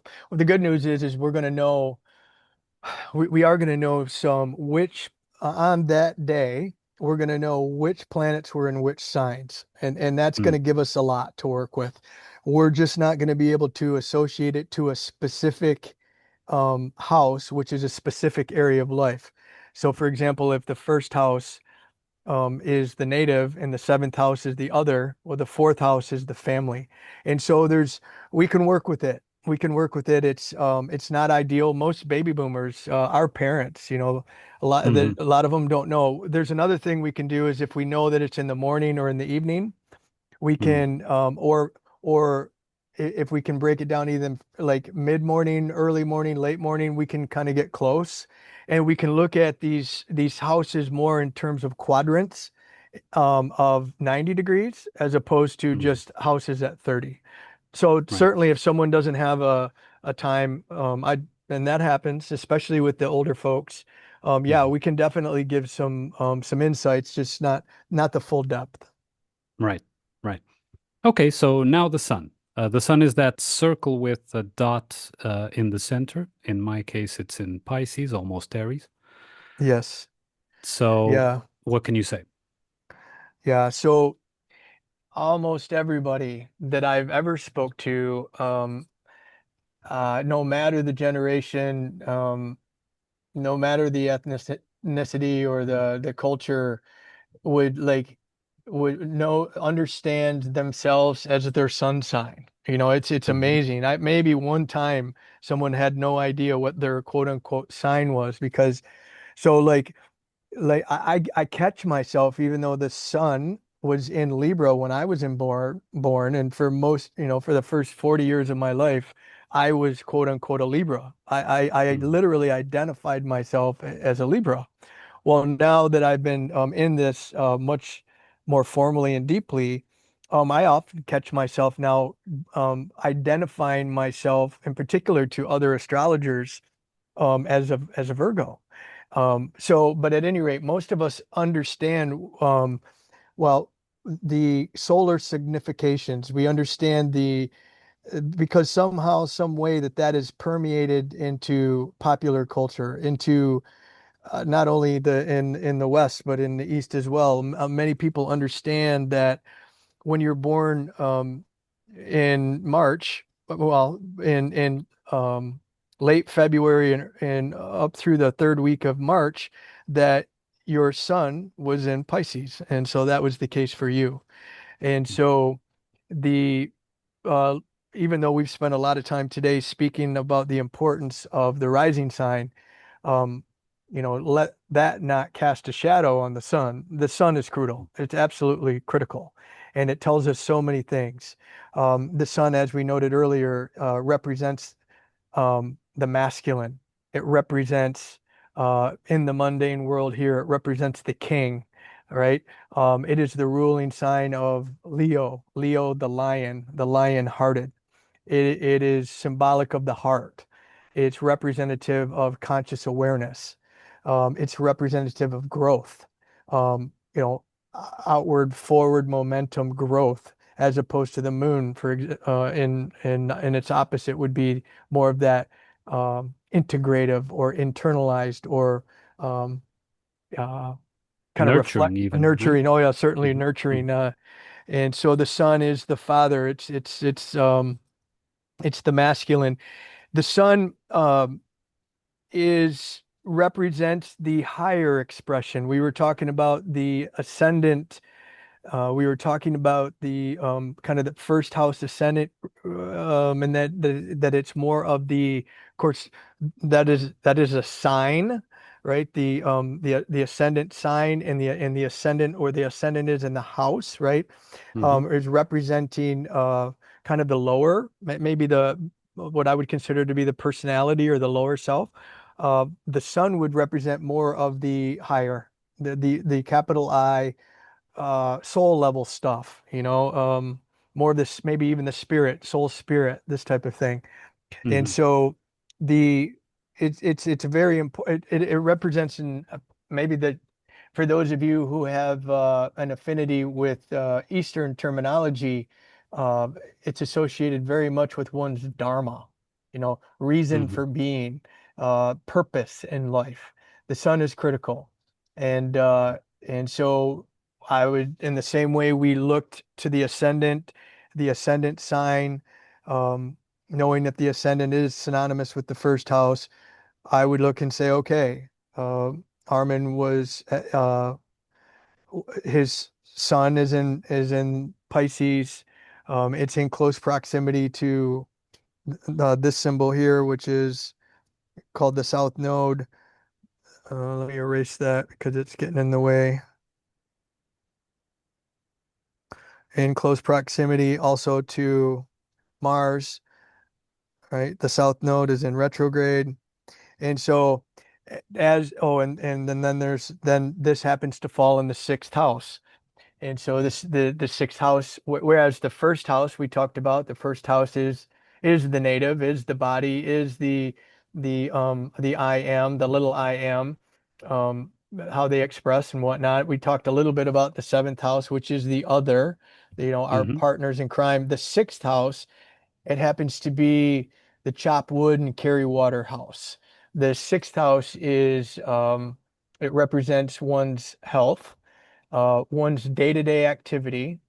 It's usually associated uh, with one's chosen vocate, like, well, it's how you spend your days, basically, and then Right. also Hmm. to service to others. And so the sun is going to help us understand how you do your day to day. The sun is going to help us understand um, your understanding, actually. It's going to help me understand your understanding of what it means to be in service to others. Yeah. Um, Right. Hmm. and now if you're, and also it's going to help us understand your health or the absence of it. And so it goes something like this is if you are if your day to day is full of sex, drugs, rock and roll, alcohol, overindulgence, crappy food, binge watching, laying on the couch, and not, not moving the body, this type of thing, what that's going to do is that's going to affect your health. And if your health is affected, then that's going to affect how you do or don't serve others. So that's how that Right. works. And Right. so, questions on this? Well, yeah, well, it would seem then that the sun is what I would equate with the ego in my explorations, with the ascendant being the mind character, right? And how does the sun inform the mind character? Because, okay, these are, in this case, they are not um, opposite, but some people would have the sun opposite the ascendant. But how would the sun inform? And I'm not talking textbook here, but your own, acquired experience on this. How would the sun inform the ascendant? Because the sun is more internal, right? Although it should be the main authority, let's say, within the one's chart or one's psyche. How does the sun inform the mask that goes outside, which in this case it's Libra, right? How does that happen? How does that interaction happen, Rick? It, that's an important question. Um, Before I answer that question, I wanted to clarify. your terminology a little bit, just to Yes. make sure that we are in alignment here.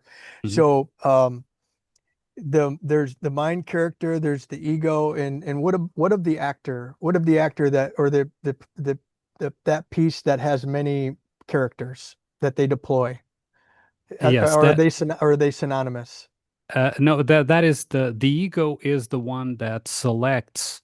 That's why I'm saying about instructing the mind character, because the ego receives from the essence what needs to be done, and then produces the mind character to perform in the actual world. That is, how I view things. Um, I don't know if that clarified for you, but Yes. yeah. Yes, thank you. I just wanted to clarify Mhm. that. Okay, so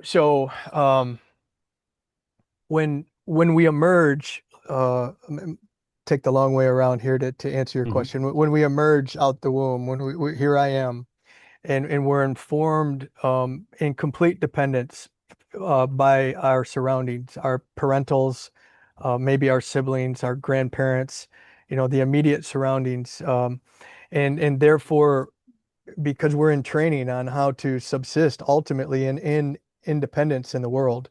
Um, uh, Oftentimes in codependence, right? And so what happens is the personality emerges, personality, mind characters emerge so that we can navigate the world.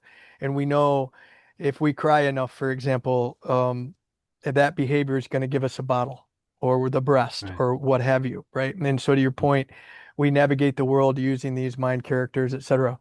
When we start to become aware of this, that very thing, for example, when we start to realize and be able to delineate the difference between um, our highest expression, for our authentic expression, that which is more represented by the ego or the sun, and that we have diluted or modified that authenticity in order to navigate to the best of our ability at the time, the certain circumstances and surroundings, etc. Um, Mhm. Once we understand that there's even a difference, that in and of itself starts us on the right track towards more conscious awareness, to recognizing patterns. We back to the natal chart as being a snapshot of our karmic tendencies. I'll go so far as to say it is the snapshot of the karmic tendencies that are as a result of the sum total of our malicious actions, the causes of our previous lifetimes that have led us to a state at the time of our birth in this particular incarnation. And so we're just carrying forth um, the cycles that we've been operating within from our previous, incarnation, what have you. And Mhm. so for whatever reason, and this is the mysteries of this experience, is we have a mind wipe or whatever, or it takes us some time to get our bearings and to emerge as a conscious being and start to realize what the hell is going on. And then we find our sun, we find the conscious awareness, and we start to try to want to operate from a higher octave, more optimally, more authentically, and whatnot. And the sun um, represents the very act of becoming consciously aware. But in the chart, it actually helps us understand where we need to focus some of our attention, our life force, our activities, in order to best serve this particular dharma, this Mhm. incarnation's purpose, so that we can advance down the yellow brick road or advance down this magnum opus of the great work of realizing the ultimate truths, this type of thing. And so, in the Hellenistic wholesign understanding of this whereas the sun is very important, the uh, what it's going to be something like this: is we're going to once we understand our reason for being, kind of why we're here, and there's lots of ways that we can come to this understanding, and hopefully we'll talk about some of those over these next weeks. But Mhm. once we understand that, it's we're going to we're going to try to marry um, these understandings, the mind characters. I'm trying to use your language here. The mind characters that we put in place for some objective or some intention. Maybe it was just to subsist or survive or to get material wealth or what have you. Once we line it and have an understanding of a more altruistic or a more authentic dharmic place where we're pointing our compass, how that affects our first house or us is that we try to align our expression, our little I expression, our little I am, or the mind character's expression. We try to elevate it, Mm. or as we get into alignment with the path of the heart, which is the path of the sun, which is the Dharma, it does elevate it. In order to do that, in order to stay on that path, we need to step into integrity, for example. We need to step Right. into right conduct or virtue. Does that make sense? Or Yes, absolutely. Absolutely. So it could be said that the first, the ascendant always being in the first house, it is that first contact even before we realized the connection with our ego, because we're not even fully there. My belief is it's not a belief. It's an observation is that human children are born incomplete and the gestation happens outside of the womb. For those, that period, that first period of life, it's still gestation, it's just outside of the womb because they're completely helpless and dependent, right? It would be the same as being in the womb, just it happens outside. And so when you finally get in touch with, start interacting with the world, you have the chance to then connect to your ego, then connect to that deeper, higher part of you that would inform you of what you're here to do, basically. But of course, in the way are all the indoctrinations, the worldviews, the system that tells you, no, no, a proper person acts this way or thinks this way or you know does this instead of that, which often goes in contradiction with that information, let's say, coming from the ego, and of course creates a disparity between, I have this internal authority telling me that I should go this way, but I have the entire surroundings, family, friends, teachers, etc., informing me that I should go in the opposite direction, right? And of course, what happens almost inevitably is that most people follow the opposite direction, which again doesn't necessarily mean that it is opposite per se, but just as an example. And after years and years and years of doing that, they have what is called the middle life crisis, right? Which of course you would probably equate with Saturn return. But it is that confrontation with what have I been doing all these decades, right? Is it really in alignment with who I am? The problem then, the secondary problem that comes from that is that most people that realize that go about the wrong way in that middle life crisis because instead of realigning themselves to their, let's call it organic selves, no, they go just in a contrarian mode, right? So, it's like I'm youthful again, and I'll pretend I'm 15 again or something like that and do the most stupid things that usually would be associated with teenagers, right? yeah, no, very well said. I'm going to borrow some of your words there as I express this to others going forward. But yeah, in fact, the way that the zodiac in the house system is structured, the way that the ancients saw this and kind of divvied up the parts of life is really reflected in what you just said. And if I could take us through it really quickly, the first house, here I am, right? We come out the womb. The second house is this is I have, or this is what I stand on. This is kind of my the possessions, the resources, the skills that I have to bring to bear to get resources. The third house is my siblings, my immediate surroundings, And if you think about this as in from the time of your birth, say through your your formidable years up through say you're in quote unquote independence at 18, it's this the third house represents that kind of in particular when you're there, but and even in reflection, it represents that time of your life when you were coming of age with your siblings, if you have siblings and this type of thing. The fourth house would be your roots, your lineage, your family, your parents, right?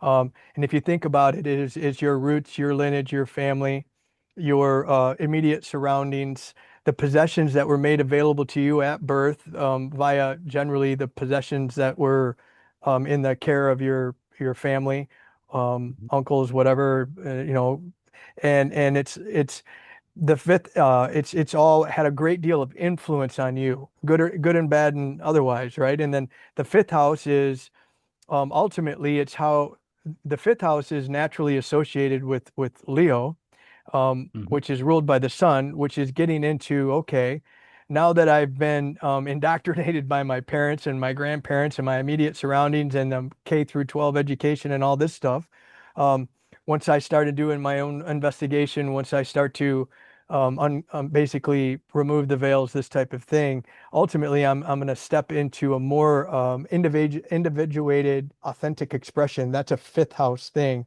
Uh, Mhm. it's a creative expression. What does that mean? It's like when I'm not working, putting food on the table, when I'm not doing what I'm told to be doing, when I have free time, how do I spend it in just in a joyful, loving way? And how do I Mhm. create? It's also associated with children, my children, if I choose to have them, or those that I care for. As I mentioned before, the sixth house is the day-to-day grind, the day-to-day, and then the seventh house is the other. And so the literally the zodiac is kind of designed to support what you just articulated, Àrmunn, and that we find our sun eventually, but we have to go through this process. And usually, like you said, Mhm. what we've come to realize is for most of us, it's a deprogramming process. It's an unveiling of who we really are. It's not an elevation too. It's like uncovering ourselves from the rubble Yeah. of our upbringing. Yeah. Yeah. And so, okay, so next up in the big three is the moon, right? So the moon, as you said, feminine side, nurturing, and this type of quality. Um, what would you say about that? First, in general, and then in the application of the example we're looking at, my chart, but treat it as an example. It doesn't matter. What would you see there? Oh yeah, so it's in uh polarity. It's more or less the opposite of the sun. It is the feminine principle. It is the receptive principle. We've been talking a lot about the emergence out of the womb. Well, the moon represents the womb, the mother, um, the emotional, the reflective, the internal. The moon is associated with Cancer. People with strong Cancerian or moon placements just come across as quite caring and nurturing and motherly. So the moon, it represents And our emotional. emotions.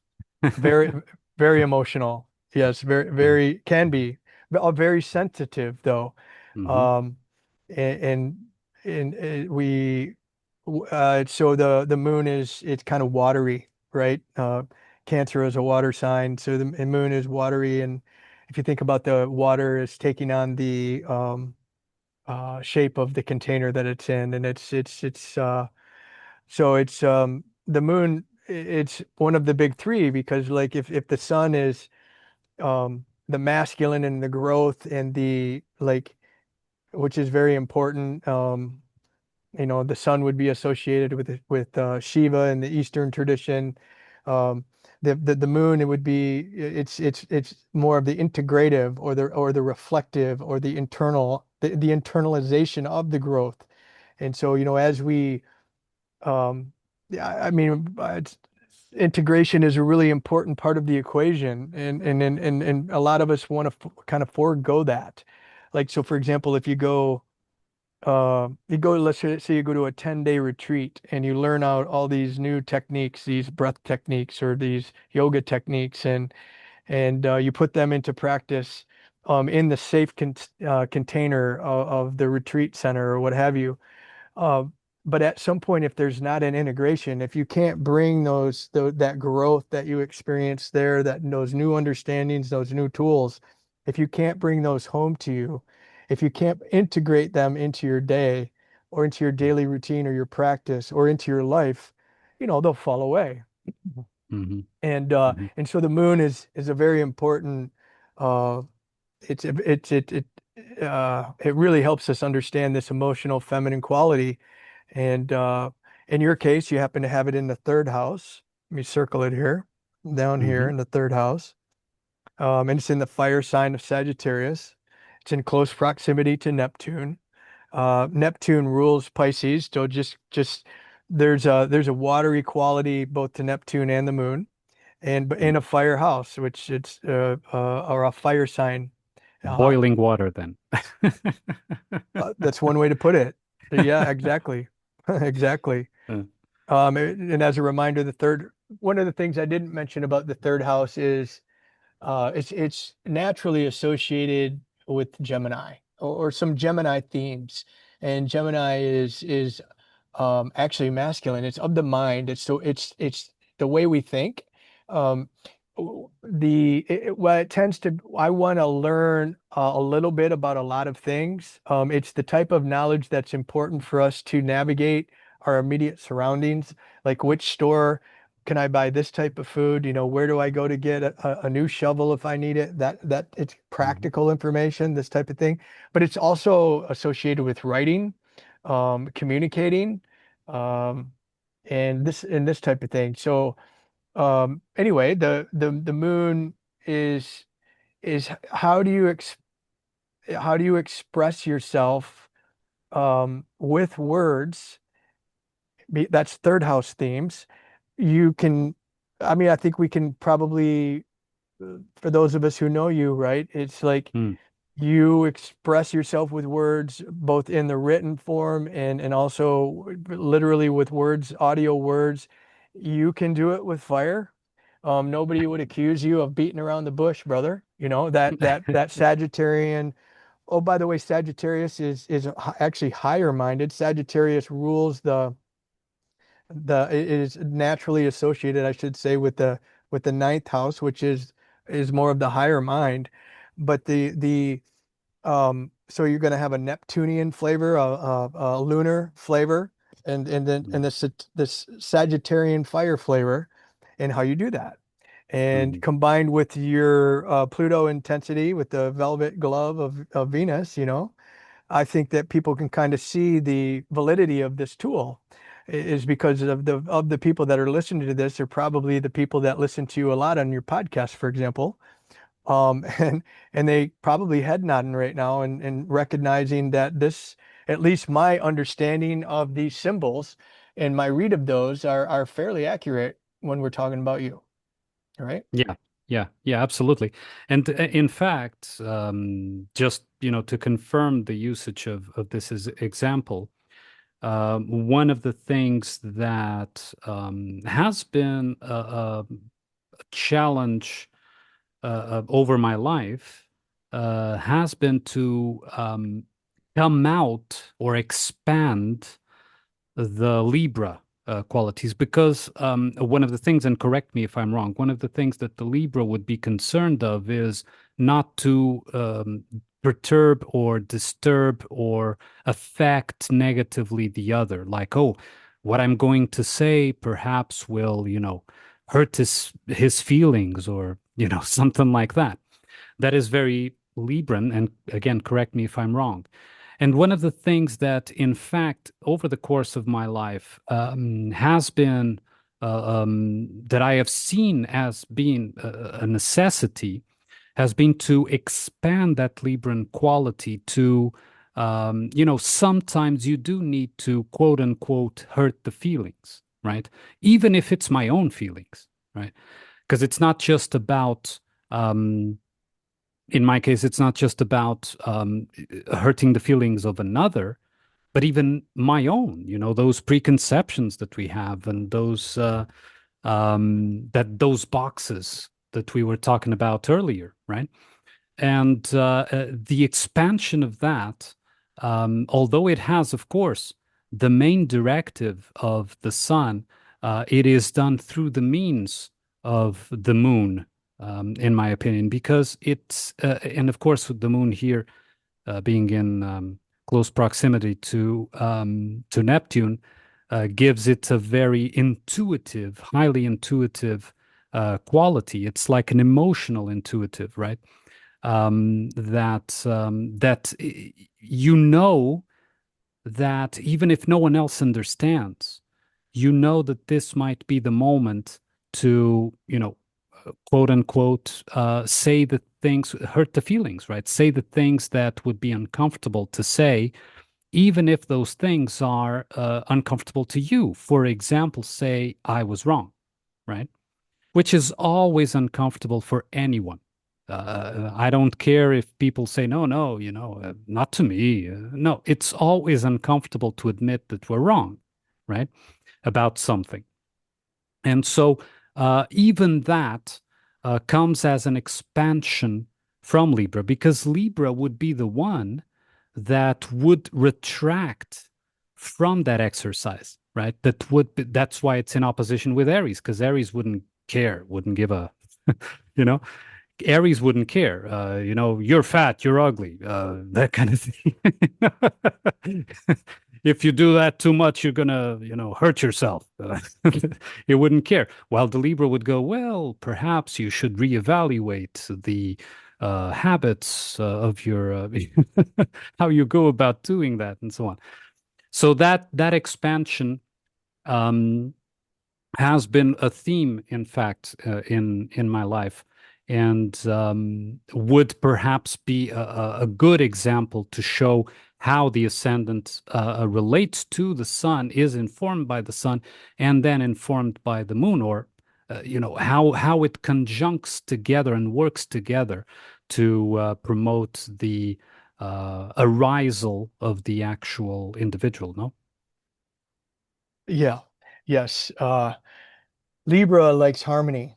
Yeah. Libra is seeking balance. The glyph of Libra is the scale, and so it wants to balance out okay, this needs to be said, but there's a recognition that it needs to be said in a certain way so that it lands. And so, for example, my experience with you would be something along these lines. If you have something that needs to be said, and maybe it's a difficult thing to not only to say, but to it's going to be difficult to receive, the Libra will take the time. Once the Libra understands this, and as you pointed out, it's taken you some time to develop this, to simply ask for permission to speak of a sensitive topic, like literally asking one, prepare one to receive what you believe is really critical for them to receive, or not only for you to say and for them to receive. That's a very Mhm. Libran quality. See, the Libra does not want conflict. Man, Yes. that's the last thing the Libra wants, is conflict, and oftentimes suppresses what needs to be said.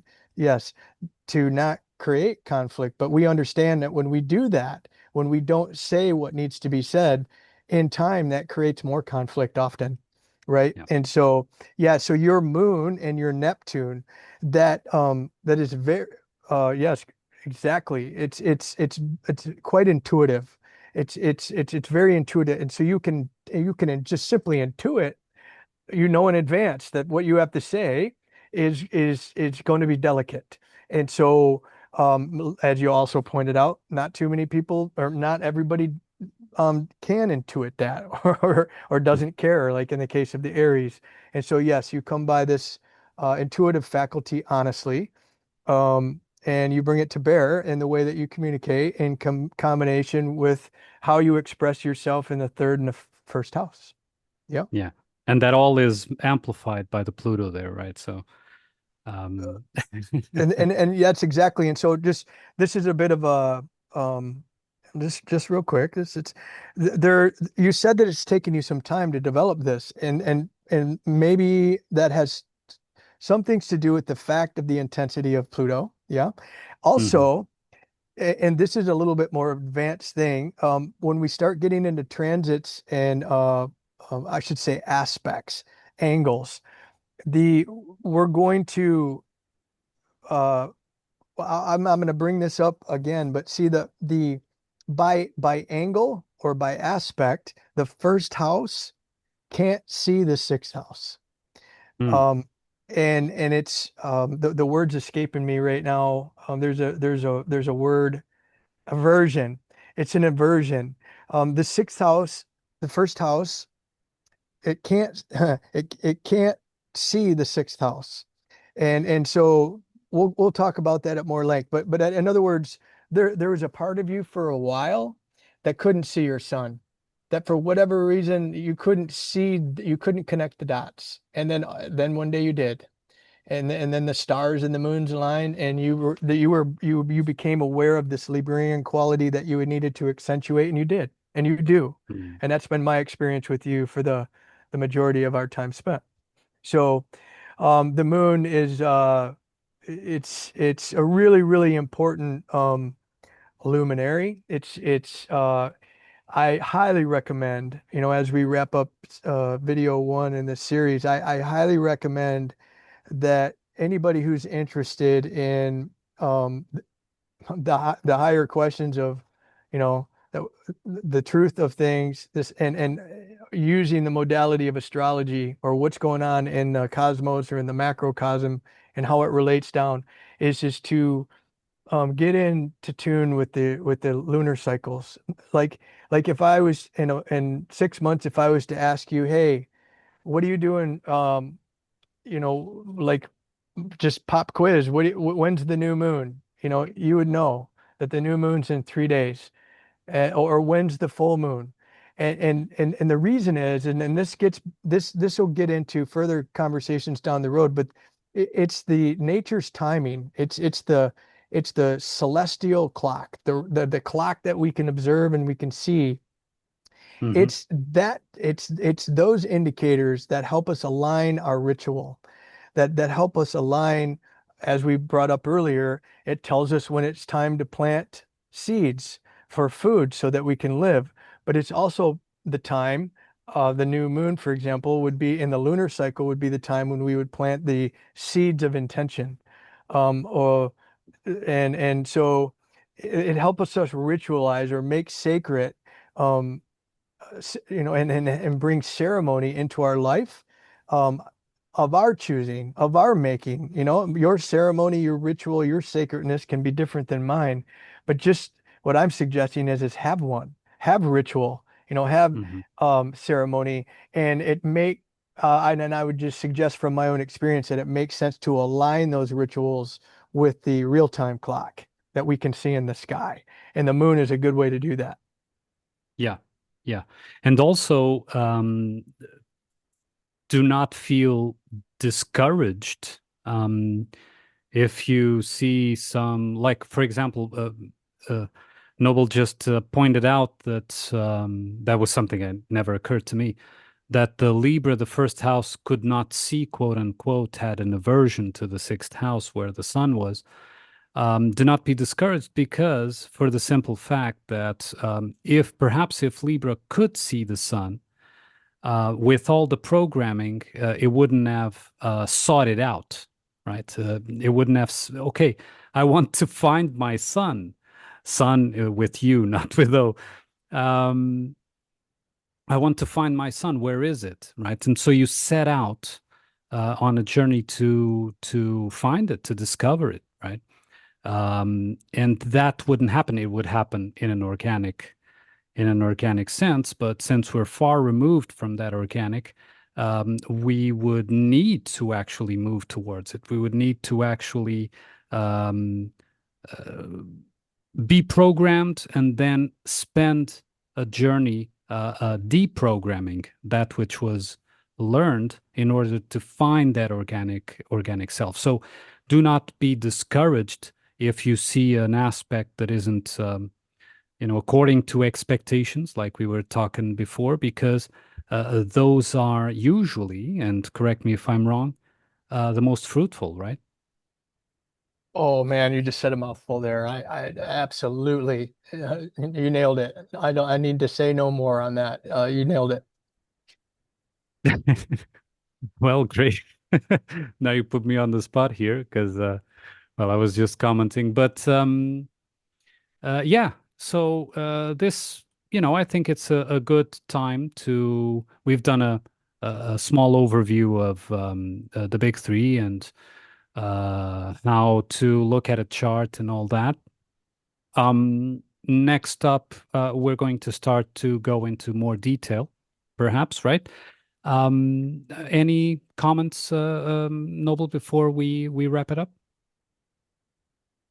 No, just again, I appreciate the suggestion. I think that it's been a lot of fun and uh, play. It's a fifth house topic. We have we have good good intentions here. We have good motives for doing this, and this has been really enjoyable. I always appreciate talking with you, and you bring so much valuable insights into any discussion that we have. I learn lots always.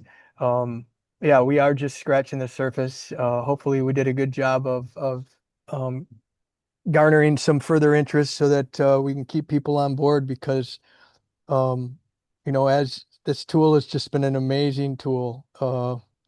Hell, it's been an amazing bridge for you and I, if you think about it. I mean, Mm. it's a beautiful and amazing tool, and it helps us facilitate these important questions. And I think we did that today. So let's continue it. Let's continue doing it. Absolutely, absolutely, we will. And if the interest isn't there at the start, this will remain there, and even if it's in the future, it doesn't matter. We're doing what we feel needs to be done, and from then on, it's out of our hands, right? So, um, I hope this was a good introduction, and I would like to thank you too, Noble, for being here and participating in this and accepting the suggestion. And it's always gratifying to me, when you present your passion. Astrology is clearly your great passion, at least in these fields.